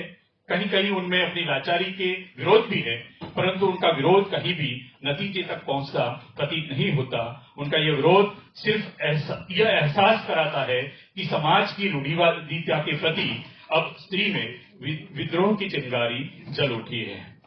इसके बाद इस विद्रोह का परिणाम नजर आता है उनकी बाद की कहानियों में। इस दृष्टि से मेहरुन्निसा परवेज की जुगनू कहानी और नासिरा शर्मा की बड़ी प्रसिद्ध कहानी खुदा की वापसी को याद किया जा सकता है। जुगनू एक पढ़ी लिखी स्त्री डॉक्टर शफकत की कहानी है। एक दिन किसी बस अड्डे पर अचानक उसकी मुलाकात पुलिस अफसर तारिक से होती है और वह हैरान रह जाती है कि एक मुजरिम पुलिस का हाकिम कैसे बन गया। क्या उसे अपना गुनाह याद होगा? वहीं बैठे हुए वो अपना अतीत याद करती है। वो वाली बात मुझे जब इस कहानी को पढ़ रहा था तो मुझे याद आ गया वो सुदर्शन फाकीर का वो शेर कि मेरा कातिल ही मेरा मुंसिफ है, क्या मेरे हक में फैसला देगा। तो क्या उसे अपना गुनाह याद होगा? वहीं बैठे हुए वो अपना अतीत याद करती है। स्कूल के दिनों में ही उसकी सगाई सामंती घराने से ताल्लुक रखने वाले तारिक से हुई थी। उसके पुलिस अधिकारी पिता इस रिश्ते से बड़े खुश थे।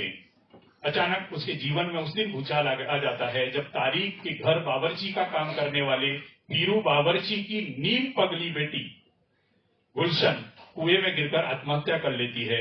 पुलिस द्वारा सख्ती बरतने पर पीरू का जो बयान सामने आता है वह सामंती खानदानों की काली करतूतों का एक तरह से पर्दाफाश है।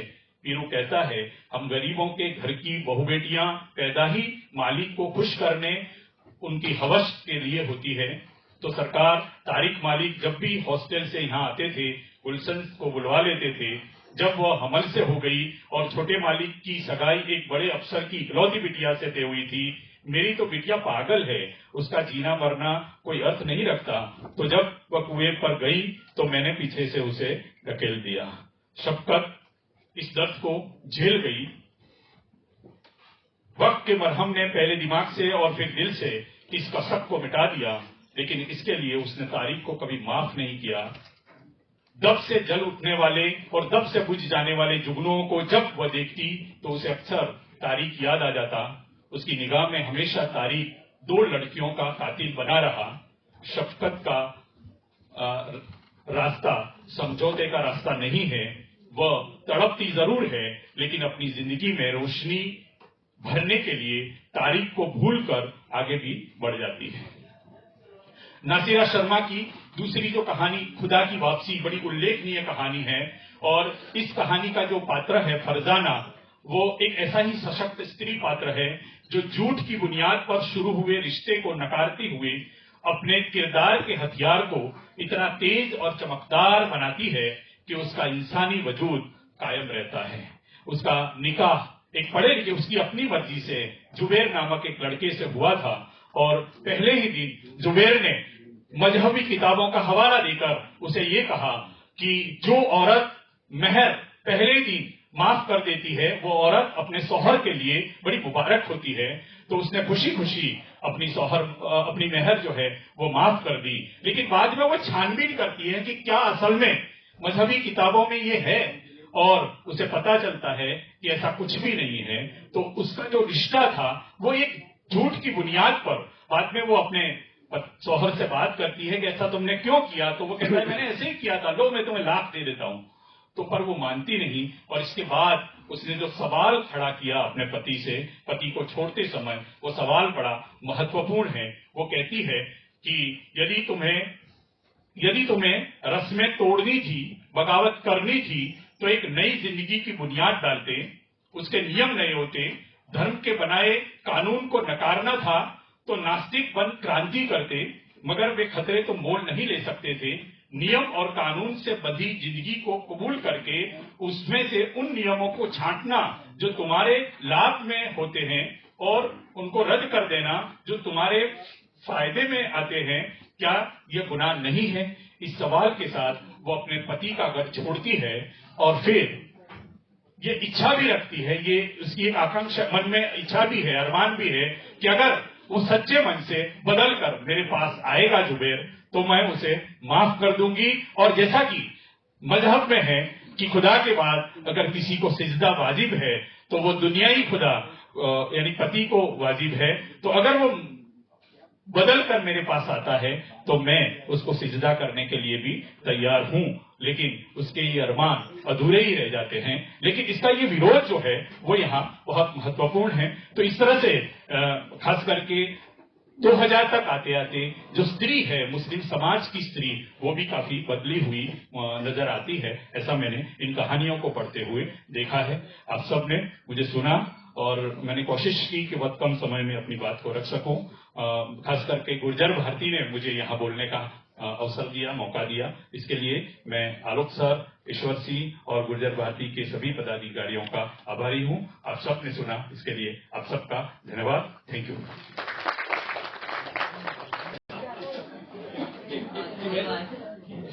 गुर्जर भारती गांधीनगर एवं केंद्रीय संस्थान आगरा द्वारा आयोजित राष्ट्रीय संगोष्ठी में आज का विषय स्त्री लेखन पर है।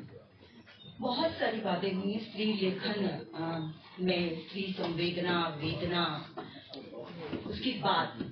लेकिन प्रश्न ये उठता है कि किसकी दृष्टि में स्त्री स्वतंत्रता? समाज की दृष्टि में स्त्री की स्वतंत्रता या स्त्री की दृष्टि में स्त्री की स्वतंत्रता? क्योंकि ये किताब है भाई, आपको सच वहां से दिख रहा है, मेरा सच इधर है। आप घूम कर आइए और तब देखिए। क्यों यहीं से लिपा पोती कर कर बता रहे हो कि सच ये है? इसीलिए स्त्री को लिखना पड़ा कि मेरा सच इधर है जो आपको दिखाई नहीं दे। और इसीलिए स्त्री लेखन की बात हुई। और सबसे पहला स्वर जो विरोध का उठा वो मीराबाई का था, जब जिसने कहा कि मेरे तो गिरधर गोपाल दूसरों ना कोई। वो पहला स्वर उठा और मजबूती के साथ अपनी बात कही। मैं मेरी ही एक कविता से अपनी बात कहना चाहूंगी और मेरी ही कविता से अपनी बात बाद में पूरी करूंगी। आप सबकी अनुमति से मैं अपनी कविता कह रही हूँ, जहां से स्त्री लेखन की शुरुआत। ये रिश्तों का बाजार है, ये रिश्तों का बाजार है, हर तरफ व्यापार है। जन्म से लेकर मौत तक हर एक की दुकान है। प्यार यहाँ बहुत हल्का और सिक्का वजनदार है, ये रिश्तों का बाजार है। लड़का और लड़की का यहाँ अलग अलग संसार है, लड़का और लड़की का यहाँ अलग अलग संसार है। वंश चलता है लड़कों से, इससे उसका यहाँ सम्मान है। ये रिश्तों का बाजार है। लड़की कहाँ घर की रानी होती है, लड़की कहाँ घर की रानी होती है। वह तो परायों का संसार है। थाली उसकी छोटी है और बोझ वह बेशुमार है। ये रिश्तों का बाजार है। मंदिर में है अर्धनारेश्वर, मंदिर में है अर्धनारेश्वर। घर में दो अलग अलग इंसान हैं। कथनी और करनी में यहाँ अलग अलग व्यवहार है। ये रिश्तों का बाजार है। बेपर्दा बेपर्दा बदजुबान मर्द है, क्योंकि उसका ये जन्म सिद्ध अधिकार है। लेकिन बेजुबान 100 पर्दों में कैद है, क्योंकि शास्त्रों का यही आचार है। ये रिश्तों का बाजार है। एक के लिए है खुला आसमान, तो दूसरों के लिए कारावास है। एक है आंख का तारा, तो दूसरा घर का अंधकार है। ये रिश्तों का बाजार है। ये स्वतंत्रता की बात अगर साहित्य में उठी है जो उससे पूर्व कही गई, मैं उन सब चीजों की चर्चा नहीं करना चाहूंगी, क्योंकि मैं जिन उपन्यासों पर बात करी थी वो उपन्यासों की चर्चा यहाँ हो चुकी है। मैं स्त्री लेखिकाओं ने जो साहित्य में जो बात कही जिन उपन्यासों के माध्यम से, उनकी थोड़ी बहुत चर्चा मैं करना चाहूंगी। बहुत सारे नाम की चर्चा मैं भी करना चाहती थी उस नाम के बारे में। और सर ने भी बात करी, सुबह मैडम ने भी बात करी, जो साहित्य के अंदर बहुत कम लिए जाते हैं। बहुत चर्चित नाम की ही चर्चा यहाँ पर होती है। अगर मैत्रेय पुष्पा की अगर हम बात करें, अगर आप उनका जीवन संघर्ष देखेंगे, तो उन्होंने जीवन में जो कुछ भी सहन किया, जो कुछ भी देखा, उसे शब्द देने की कोशिश करी। वो शब्द जो समाज सुन सकता है, समझ सकता है, लेकिन अधिकार के साथ ये नहीं कह सकता कि ये गलत है। और इसीलिए स्त्री की आवश्यकता पड़ी। मैं ये नहीं कह रही कि किसी पुरुष लेखक ने आवाज नहीं उठाई, बिल्कुल उठाई। अगर नहीं उठाई होती तो निर्मला की वेदना प्रेमचंद नहीं लिख पाते, लेकिन लिखी है। जो बात सुबह बात कही गई वही मैं फिर से दोहराती हूँ कि पुरुष वर्ग के खिलाफ लड़ाई नहीं है, पुरुष मानसिकता के खिलाफ लड़ाई है। और सारे पुरुष एक जैसे नहीं है। और इसीलिए पिता से भी प्यार है, भाई से भी प्यार है, बेटे से भी प्यार है और पति से भी प्यार है। लेकिन जब वो मानसिकता बदल जाती है तो एक विरोध और विद्रोह का स्वर समाज के अंदर उठता है। उन स्त्री लेखिकाओं ने उस वेदना को स्वयं सहन भी किया है और कई जगह उन्होंने देखा भी है, समझा भी है, वैसे शब्द भी दिए। चाहे वो गांव की स्त्री हो, चाहे वो शहर की स्त्री हो, चाहे वो आवा उपन्यास हो, चाहे वो चाक हो, चाहे उसके अलावा छिन्न मस्ता हो। जब लेखिका ये कहती है कि काश मुझे एक मौका मिलता तो मैं छिन्न मस्ता फिर से लिखना चाहती। जब मृणाल पांडे ये कहती है कि जहां औरतें गढ़ी जाती है उसे तैयार किया जाता है एक निश्चित खाके में।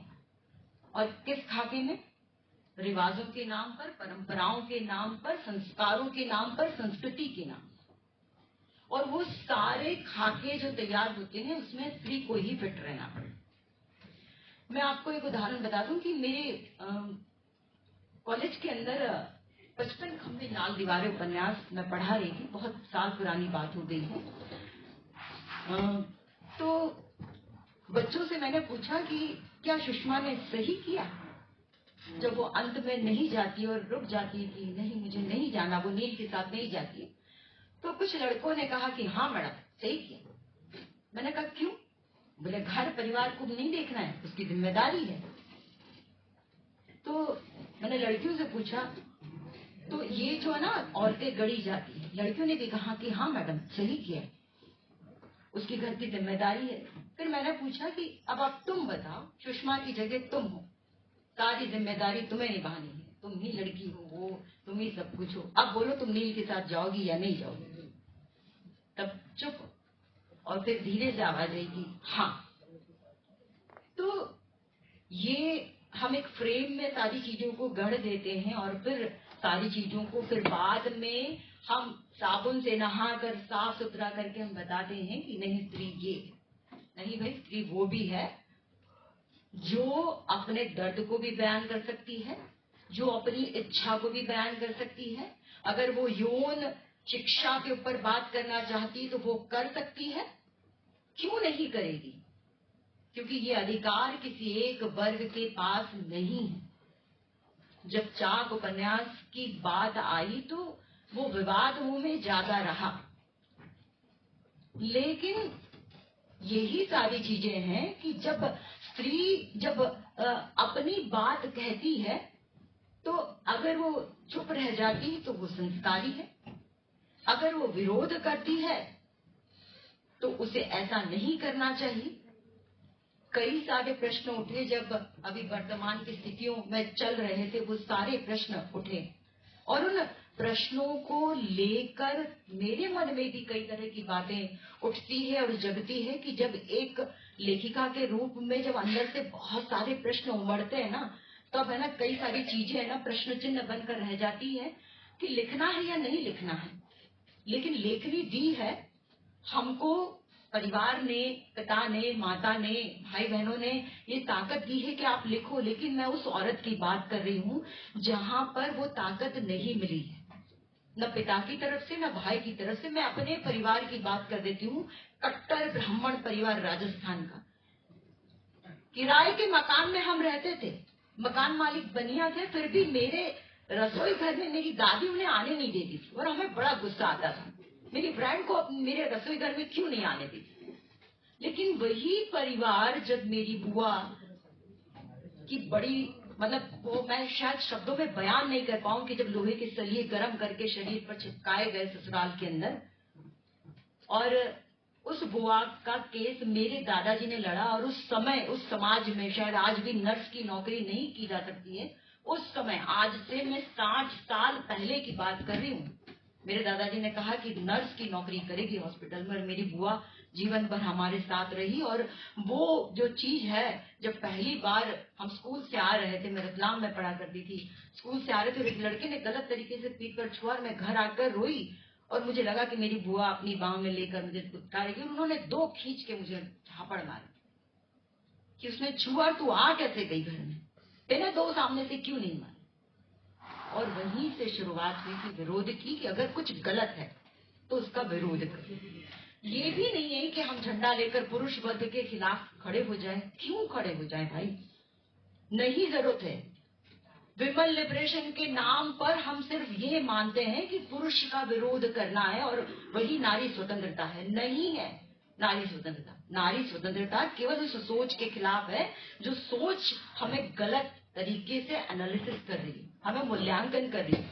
जो सोच बढ़ाई, अगर मेरे पिताजी या मेरे दादाजी अगर उस स्त्री को आगे बढ़ा रहे हैं, तो मैं क्यों पुरुष मानसिकता के खिलाफ रहूंगी? नहीं रहूंगी। यहाँ बैठे हुए कितने ही लोग हैं जो इस बात को समझते हैं कि नहीं, घर की बेटी का स्थान किस जगह पर है। लेकिन हाँ, वो सोच मिटनी चाहिए और उसी सोच को मिटाने के लिए लेखिकाओं ने लिखा है।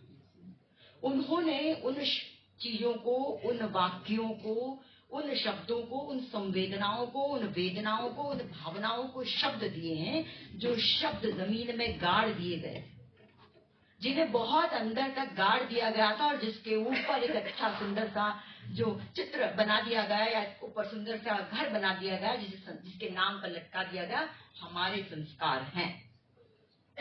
लेकिन उस पिता की भी कहानी स्त्री लेखन में आनी आवश्यक है, जो किसी स्त्री को उंगली पकड़कर उस ऊंचाई तक ले जाती है। वो भी स्त्री लेखन का विषय बनना आवश्यक है। मैं खुद उस दर्द, मैं अपनी पर्सनल बात नहीं कहना चाहती, लेकिन जिस बात की चर्चा यहाँ पर हो रही है, उस वेदना को मैंने किया कि 2012 में मेरे हस्बैंड एक्सपायर हो गए। मेरे ही परिवार में शादी थी, मेरा बच्चा तब 8 साल का था। मेरे ही परिवार में शादी थी और जब विवाह, जो संस्कृति की बात मैं जो कह रही हूँ ना, तब लड़की के कान में कहा जाता है कि सदा सुहागन रहो। और लोग ऐसा सोच रहे थे कि मैं वहां से चली जाऊं, मैं वहां से चली जाऊं ताकि मैं किसी दूसरे को बुला लूं, लेकिन मैं समझ गई थी कि बात यही है, इसलिए मैं अपने बच्चे को लेकर मैंने कहा चल मैं तुझे खाना खिलाने ले जाती हूँ और अपन चलते हैं। ये मेरे बहुत क्लोज परिवार की बात है, बहुत क्लोज, मैं नहीं यहाँ नाम ले सकती, मेरे बहुत करीबी रिश्ते, जैसे खून के रिश्ते हो सकते हैं ससुराल तरफ से, उन रिश्तों की बात है। वो भूल गए थे कि जिसको वो दूर कर रहे हैं उसी में से उनका रिश्ता कहीं ना कहीं मेरे पति से जुड़ता है। लेकिन उस समय थोड़ा सा दुख हुआ। मैंने नहीं माना कि ये संस्कृति है या ये संस्कार है जहां पर अगर पति नहीं है तो अधिकार अलग है और पति है तो अधिकार अलग है। अगर पति है तो संस्कृति की परिभाषा अलग है और अगर पति नहीं है तो संस्कृति की परिभाषा अलग बदल दी जाती है। नहीं, मेरी सास, जब मेरे पति की मृत्यु हुई तब 79 की थी और उन्होंने आके मेरे कमरे में तीसरे दिन उन्होंने ये कहा कि मेरी बहू मर गई है, मेरा बेटा तू है और आज से तुझे रंगीन कपड़े पहनने ताकि लोगों को बता सके कि मैं ऐसे ही रहूं।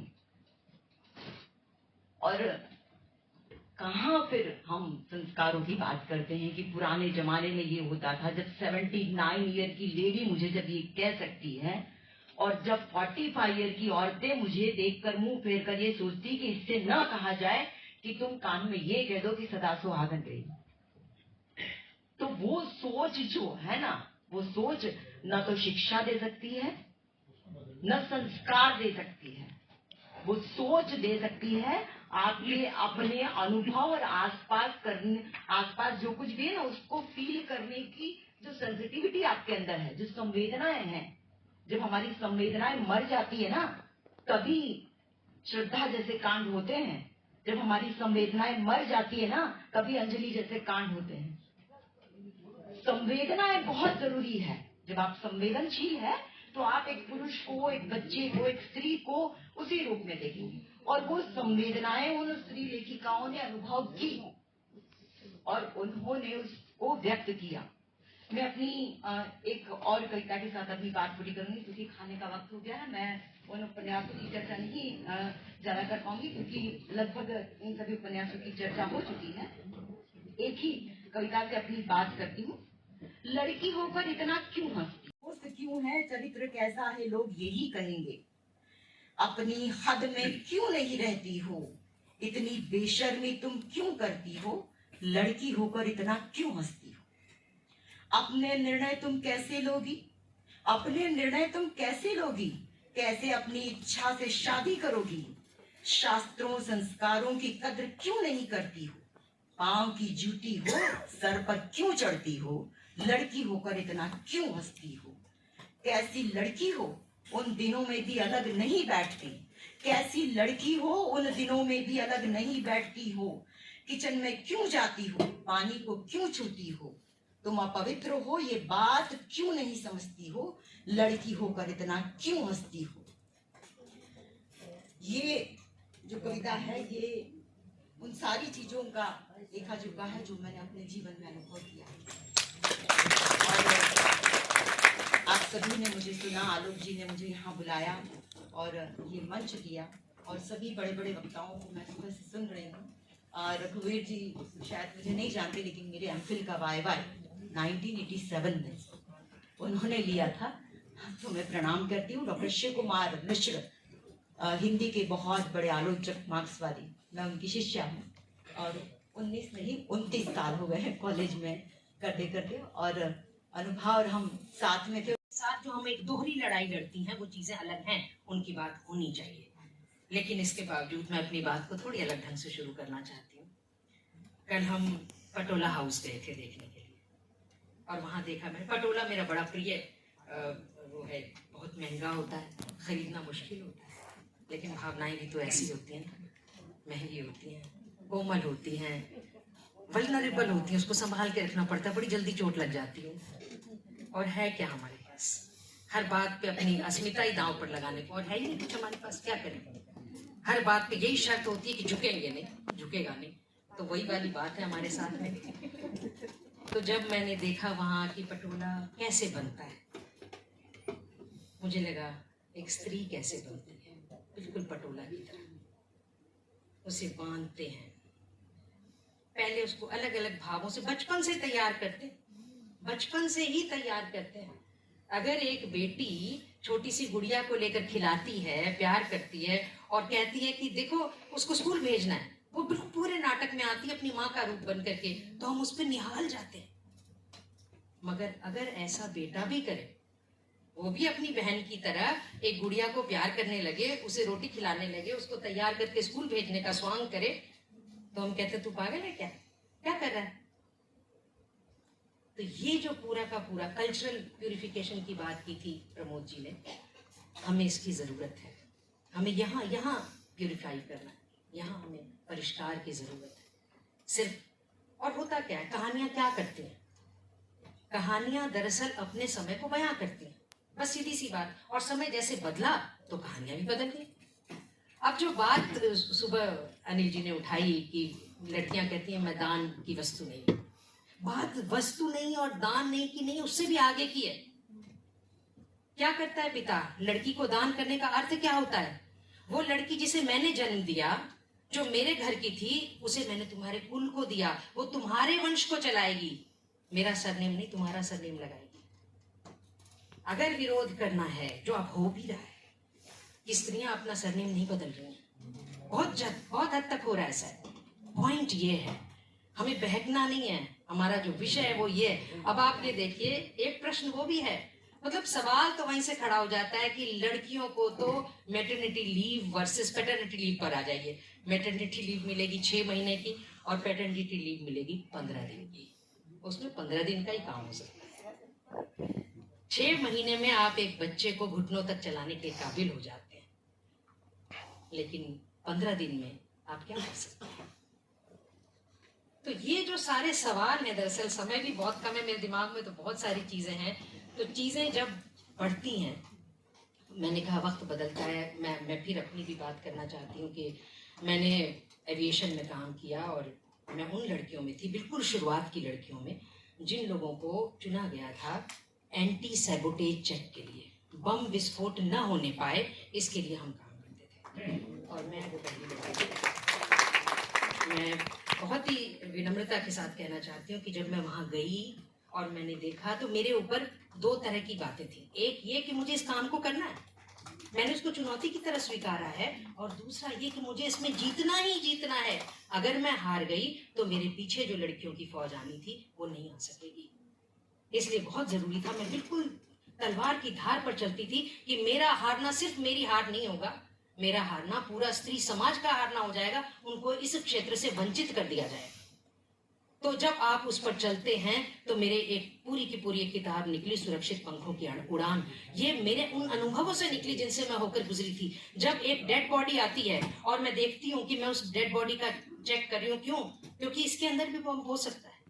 जब एक अपाहिज व्यक्ति अपने प्लास्टर में पिस्टल छुपा करके ले जाता है और हवाई जहाज को हाईजैक कर लेता है, तो ये घटना भी तो हमारे सामने गुजरी है ना। मेरे सामने एक डेड बॉडी आती है और एन उस वक्त लाइट ऑफ हो जाती है, मैं उसको एक्सरे मशीन से नहीं जांच कर सकती, मैं उसे रोकना चाहती हूँ।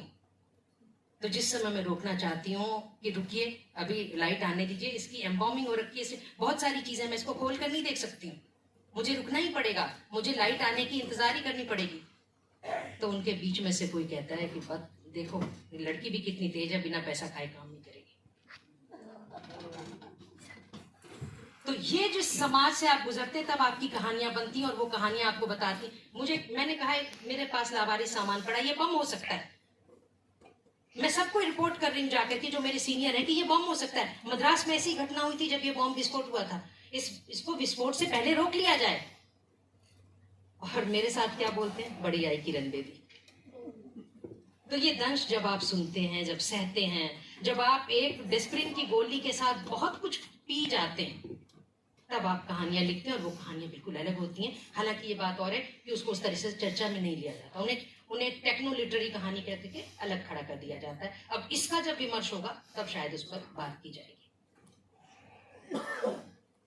समय बदलता है, हमारे भीतर भी पावर आती है, और तब मैं ये महसूस करती हूँ कि जब यौन शोषण की हम बात करते हैं, तो वो जेंडर बायस्ड नहीं है, हम स्त्री वैश्याओं को ही जानते रहे ना, पुरुष वैश्या भी होते हैं। जब एक स्त्री ऐसे पावर पर पहुंच जाती है कि वो जिनसे छली गई है, जिनसे उसका दोहन हुआ है, आज वो कहती है मैं उन सब का दोहन करूं, हनहनाती हुई निकल जाती है वो सड़क पर। वो अपने पावर का, अपने प्रेशर का, अपने प्रतिष्ठा का, सबका दुरुपयोग भी करती है। क्यों? क्योंकि उसके भीतर आक्रोश भरा हुआ है, परिमार्जन होना है उसका, उसके लिए परिष्कार किया जाना है। तो पहले उस जहर को निकालना पड़ेगा जो उसके भीतर है। और तब मैं लिखती हूँ वो उपन्यास जीमेल एक्सप्रेस, जिसमें कि इस तरह की कई घटनाएं हैं जो कि झूठी नहीं है, काल्पनिक नहीं है। उसको थोड़ा सा शेप जरूर दिया गया है, लेकिन वो काल्पनिक नहीं है। तो जब आप उस बात को समझते हैं तो आपको लगता है कि अब ये जो शोषण था, देह का शोषण, बार बार ये बात उठती है, स्त्री धड़ के नीचे से नहीं, ऊपर भी है, यहाँ भी कुछ है उसके पास। क्यों उठाती है वो इन सवालों को जो आज उठे हैं इस मंच पर? सुबह से अब तक जितने सवाल उठ करके आए हैं वो कैसे उठकर आए? अगर वो सिर्फ धड़ होती तो उसके पास सोचने समझने की ताकत है, उसको ब्रेन ब्यूटी, सिर्फ ब्यूटी बनाकर आप छोड़ देते हैं। नारी तुम केवल श्रद्धा हो, नहीं। अब इसको तोड़ना पड़ेगा, इस फ्रेम को हमें तोड़ना पड़ेगा। लेकिन इसके साथ साथ एक बहुत चिंता जो मुझे होती है, हो सकता है ये मेरी सोच हो, सबकी सोच के साथ मेल खाए, ये जरूरी भी नहीं है। हम अलग हैं, हमें अलग ही होना चाहिए, सबकी सोच अलग आनी चाहिए ताकि हम बहुत सारे विचारों से होकर गुजरें।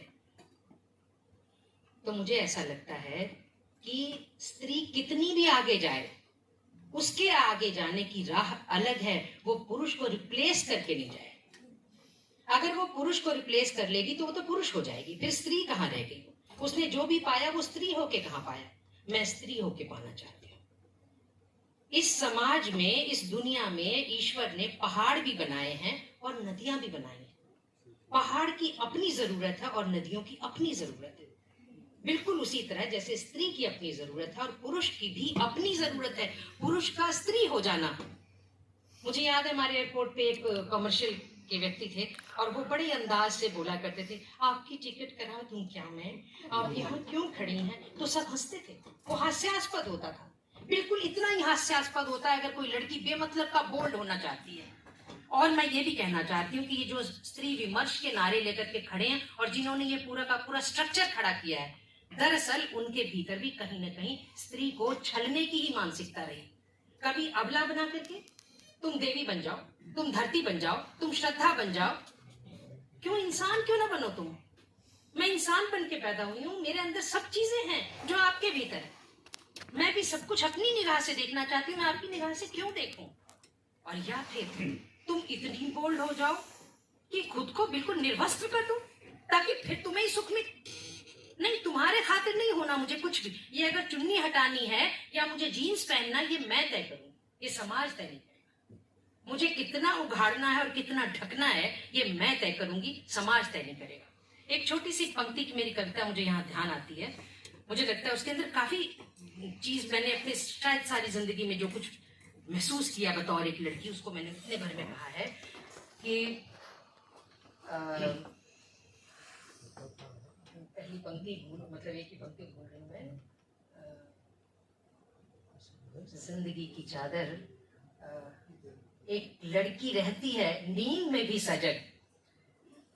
मैं पहली लाइन ही भूल रही हूँ तो कोई बात नहीं, उसका जो भी अंश ध्यान में आ रहा है कि एक लड़की रहती है नींद में भी सजग कि कहीं उसके पैरों से चादर न उड़ जाए।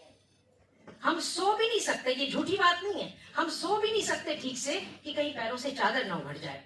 और कब तक हमारा इम्तिहान लोगे? और जब कुछ बुरा होगा तो फिर आप हमारी बात सवाल करोगे, हमारी वर्जिनिटी पर बात करोगे। जिसने उसका भंग किया है उसकी बात नहीं करोगे। तो ये जो चीज है इसे हमें बहुत समझना होगा। और जो बात मैं फिर वापस में थोड़ा बैठ गई थी, फिर वापस जाती हूँ कि स्त्री को स्त्री होकर स्त्री की लड़ाई लड़नी है। अगर वो पुरुष बन जाएगी तो पुरुष की लड़ाई लड़ने लगेगी, पुरुष की भाषा, पुरुष की समस्याएं बोलने लगेगी। उसे स्त्री होकर स्त्री का कोना समझना है, उसके भीतर स्त्री का आंचल होना ही चाहिए और उसके बाद वो उस लड़ाई को लड़े। नहीं तो क्या होगा? होगा ये कि जैसे सरस्वती नदी विलुप्त हो गई, वो किसी चट्टान में बदल जाएगी और हम कहेंगे सरस्वती लुप्त हो गई है। वो लुप्त नहीं है, वो यही है। उसका स्वरूप शायद बदल रहा है, हमें उसी रूप में रहना है। ये समाज हमारे पंखों को काटता है, कतरता है, छांटता है। मुझे एक बॉन्जाई दिखाई देती है, एक लड़की, उसको इतना लिमिट कर दिया जाता है कि तुम्हें इतनी सी जगह में रहना है। उसका स्वरूप हो सकता है बरगद जैसा हो, लेकिन उसको लिमिट कर दिया जाता है बॉन्जाई बना करके, और उसको घर में सजा दिया जाता है। बस मैं यहीं से अपनी बात खत्म करना चाहती हूँ कि कद्दावर वृक्ष की जड़ गमले में लगाना सच सच बतलाना कैसी चतुराई है। कद्दावर वृक्ष की जड़ गमले में लगाना सच सच बतलाना कैसी चतुराई है। और जो ये थोड़ी सी जमीन में पीपल बरगद जैसी छतनार सी पनप आई है, ये तो एक औरत है। तुम कहते हो बॉन्जाई है। बहुत आभार व्यक्त करती हूँ आलोक जी और अनिल जी, आप दोनों संस्थान मेरे सामने हैं और ये इतना बड़ा समा पूरा का पूरा जो रघुवीर चौधरी जी केंद्रीय हिंदी संस्थान से पधारे हुए बीना शर्मा जी, डॉक्टर बिंदु भट्ट जी, डॉक्टर मृदुला जी, डॉक्टर अनुपा जी, ईश्वर सिंह जी, डॉक्टर नीतू परिहार जी और रीना त्रिवेदी, डॉक्टर प्रमोद तिवारी जी और मेरे सभी साथी विद्वजन, मैं सभी का नाम नहीं ले पा रहा हूँ। मैं जिस विषय पर बात करना चाह रहा हूँ वो आदिवासी स्त्री रचनाकारों के योगदान पर बात करना चाह रहा हूँ। स्त्री विमर्श या स्त्री के मुद्दे पर बात काफ़ी हुई है और उन मुद्दों पर या उस विमर्श पर मैं बात करने की स्थिति में नहीं हो सकता हूँ जिस तरह से स्त्रियों ने अपने मुद्दे रखे हैं। लेकिन मैं उन पक्षों पर बात रखूँगा जो आदिवासी रचनाकार हैं, उनकी क्या स्थिति है हिंदी साहित्य में, उनका क्या योगदान है, उस पर मैं थोड़ी सी बात करना चाहूँगा। एक दो बिंदु मैं पहले रखना चाहूँगा कि स्वातंत्र्योत्तर दौर में आदिवासी कितनी स्त्रियाँ हैं जो लेखन कर रही थी। इस पे हम सरसरी निगाह से देखें तो हमें कोई नाम तुरंत ध्यान में तो नहीं आता है। कुछ खास छानबीन करेंगे तो एक तो नाम ढूंढना। दूसरा, स्वातंत्र्योत्तर दौर में जो स्त्रियां लिख रही थी वो आदिवासी स्त्रियां क्या हिंदी में लिख रही थी? क्योंकि आदिवासियों की भाषा तो हिंदी रही नहीं है, उनकी अपनी मातृभाषा है। उन मातृभाषाओं में लिखने के संकेत भले हमें स्वतंत्रता के दौर से मिल जाएं, उससे पहले के भी मिल जाएं, लेकिन उस दौर के बाद में मिलना बहुत मुश्किल है। और इस नज़रिए से भी हम देखते हैं तो बहुत कम ऐसी रचनाकार हमारे सामने आते हैं। एक और बात जो मेरे सामने आती है वो ये है कि जब हम स्त्रियों के संबंध में कहते हैं कि हिंदी साहित्य के इतिहास में स्त्रियों का ठीक से स्थान जगह नहीं दिखाई देती है, ऐसे में आदिवासी स्त्री किसी इतिहास ग्रंथ में उल्लेख है क्या? अगर इसको हम ढूंढने के लिए भी जाएंगे तो मुझे कोई ऐसा इतिहास ग्रंथ देखा तो नहीं है, लेकिन मैं कह सकता हूँ अपवाद छोड़ के शायद ही किसी इतिहास ग्रंथ में आदिवासी महिला रचनाकार का जिक्र हो, अपवाद को छोड़ के। अब बात करता हूँ कि जब विमर्श शुरू होते हैं तो विमर्शवादियों की प्रिय विधा रहती है वो है आत्मकथा या उपन्यास। और हम जैसे ही आदिवासी रचनाकारों पर ध्यान डालते हैं तो शुरुआत में और इसके बाद में भी जिन आदिवासी महिला रचनाकारों ने लिखा है उन्होंने उपन्यास और आत्मकथाएं नहीं लिखी हैं, और अगर लिखी भी हैं तो ये समझ लो इक्की दुक्की होगी। अगर कोई आपके संज्ञान में आए तो बताइएगा, मेरे संज्ञान में इससे कोई आत्मकथा या कोई उपन्यास नहीं आया। तो क्या लिखा गया है, कौन कौन रचनाकार हैं? डॉक्टर प्रमोद तिवारी जी ने आज जहां से बात छोड़ी थी वहीं से मैं शुरू करता हूं। सुशीला सामंत का नाम सुना होगा, सुना हो सकता है, बहुत सीमित अर्थ में। प्रमोद जी ने जो बात बताई उसके साथ एक बात और मैं जोड़ना चाहता हूँ कि 1934 में उस समय जो तात्कालिक सरस्वती पत्रिका के संपादक थे देवीदत्त शर्मा, प्रलाप की भूमिका देवीदत्त शर्मा लिखते हैं। दूसरा उनका संग्रह है जो 1948 में आता है, सपने का संसार। सपने का संसार की भूमिका नलिन विलोचन शर्मा लिखते हैं और इस भूमिका में ये कहते हैं कि ये जो किताबें हैं, ये जो कविताओं के संग्रह हैं, इन्हें उस वंचित तबके की रचनाकार के रूप में नहीं देखना चाहिए, इसे एक साहित्य के रूप में देखना चाहिए। सुशीला सामंत 1960 में गुजरी और आदिवासी नाम की पत्रिका उस दौर में बहुत प्रकाशित होती रहती थी, बहुत वंचित तबकों के साहित्य को प्रकाशित करती रही थी, लेकिन और कुछ हमें सुशीला सामंत का नहीं मिलता है। और जो रचनाएं उन्होंने लिखी हैं वो एकदम महादेवी वर्मा और सुभद्रा कुमारी चौहान के समकालीन हैं और जो उनकी कविताएं हैं उसकी गहराई पे भूमिका में एक जगह लिखते हैं, वो मैं पढ़ देता हूँ। सरल छंदों तथा कोमल मधुर शब्दों में भावों को कविता का रूप देने में उन्होंने कमाल हासिल किया है, ये देवीदत्त शर्मा लिखते हैं। और आगे बढ़ते हैं, एलिस एक्का का नाम, ये और सुशीला सामंत किसी अपनी भाषा में नहीं लिख रही, हिंदी में लिख रही हैं।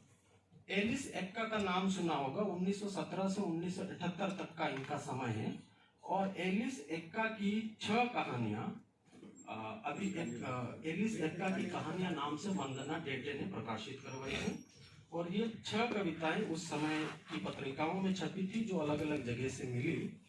वन्य कन्या, दुर्गी के बच्चे और आदमी की कल्पनाएं, सलगी जुगनू और अम्बा घास, कोयल की लाडली सुंदरी, 15 अगस्त, बिलछो और रामू, धरती लहलाएगी, जालो नाचेगी,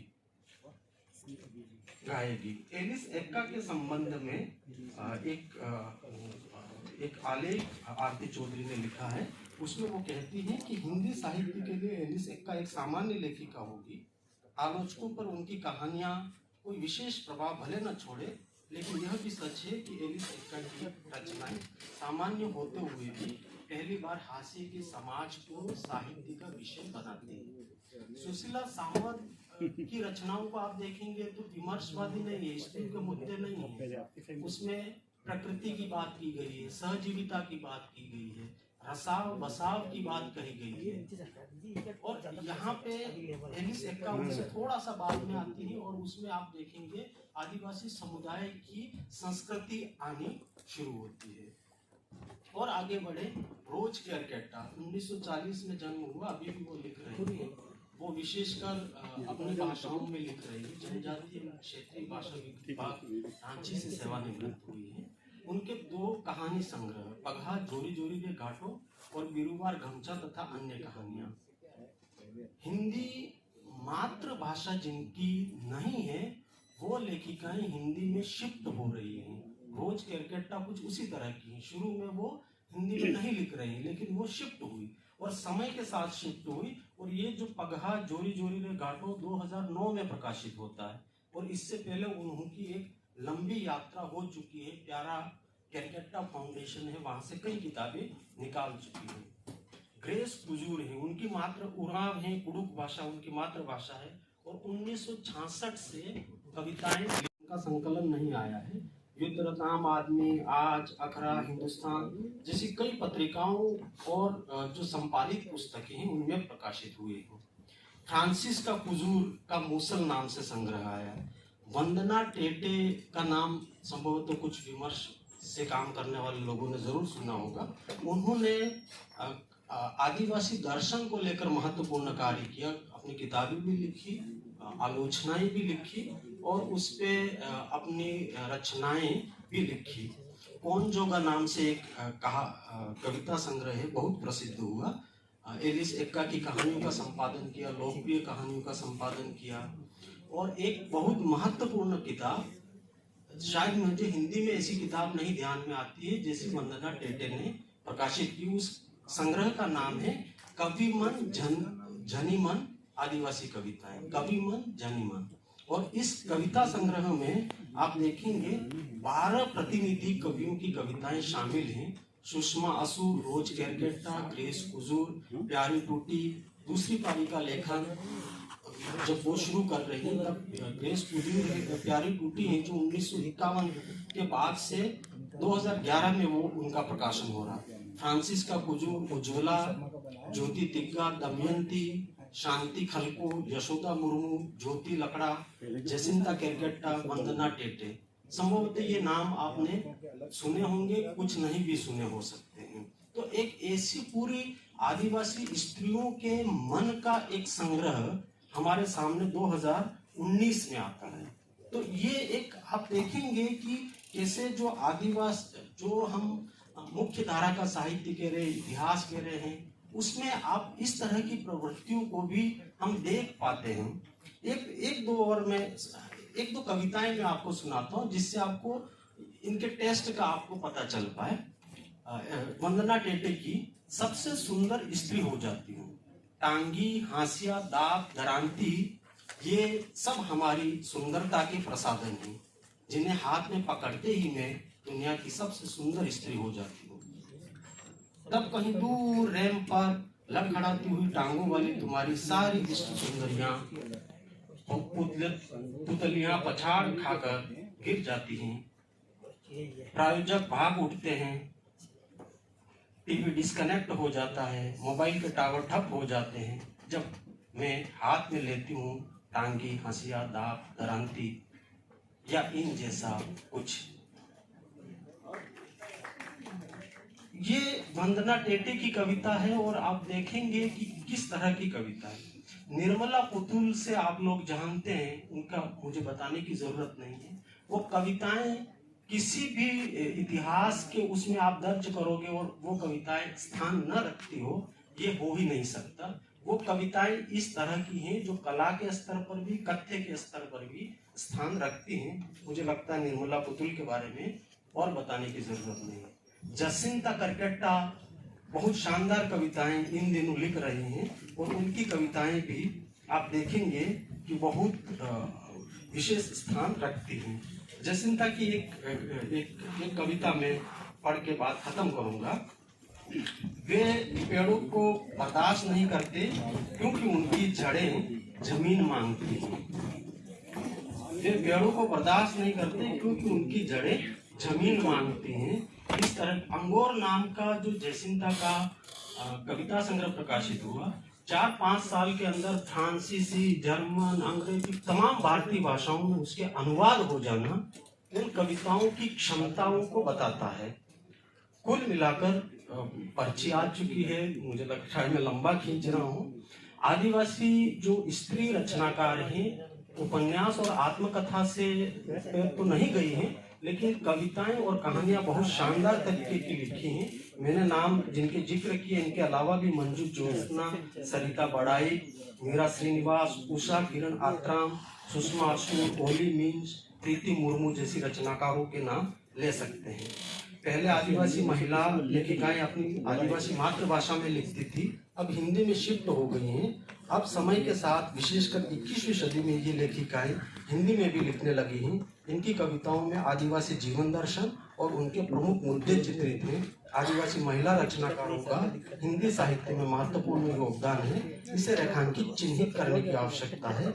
मुख्य धारा के साहित्यिक वर्चस्ववाद के सामने ये लेखिकाएं चुनौती प्रस्तुत करती हैं। आदिवासी महिला लेखन की पहली पीढ़ी लिख रही है, उन्हें उचित मंच और स्थान देने की आवश्यकता है। धन्यवाद। अंत में मैं गुर्जर भारती और प्रोफेसर आलोक गुप्त जी का, डॉक्टर अनुपा चौहान जी का, डॉक्टर ईश्वर सिंह जी का, डॉक्टर सुनील कुमार जी का, अनिल जी का, वीना जी का और आप सभी ने मुझे गंभीरता से सुना, आप सभी का भी मैं बहुत बहुत धन्यवाद, आभार ज्ञापित करता हूँ। शुक्रिया।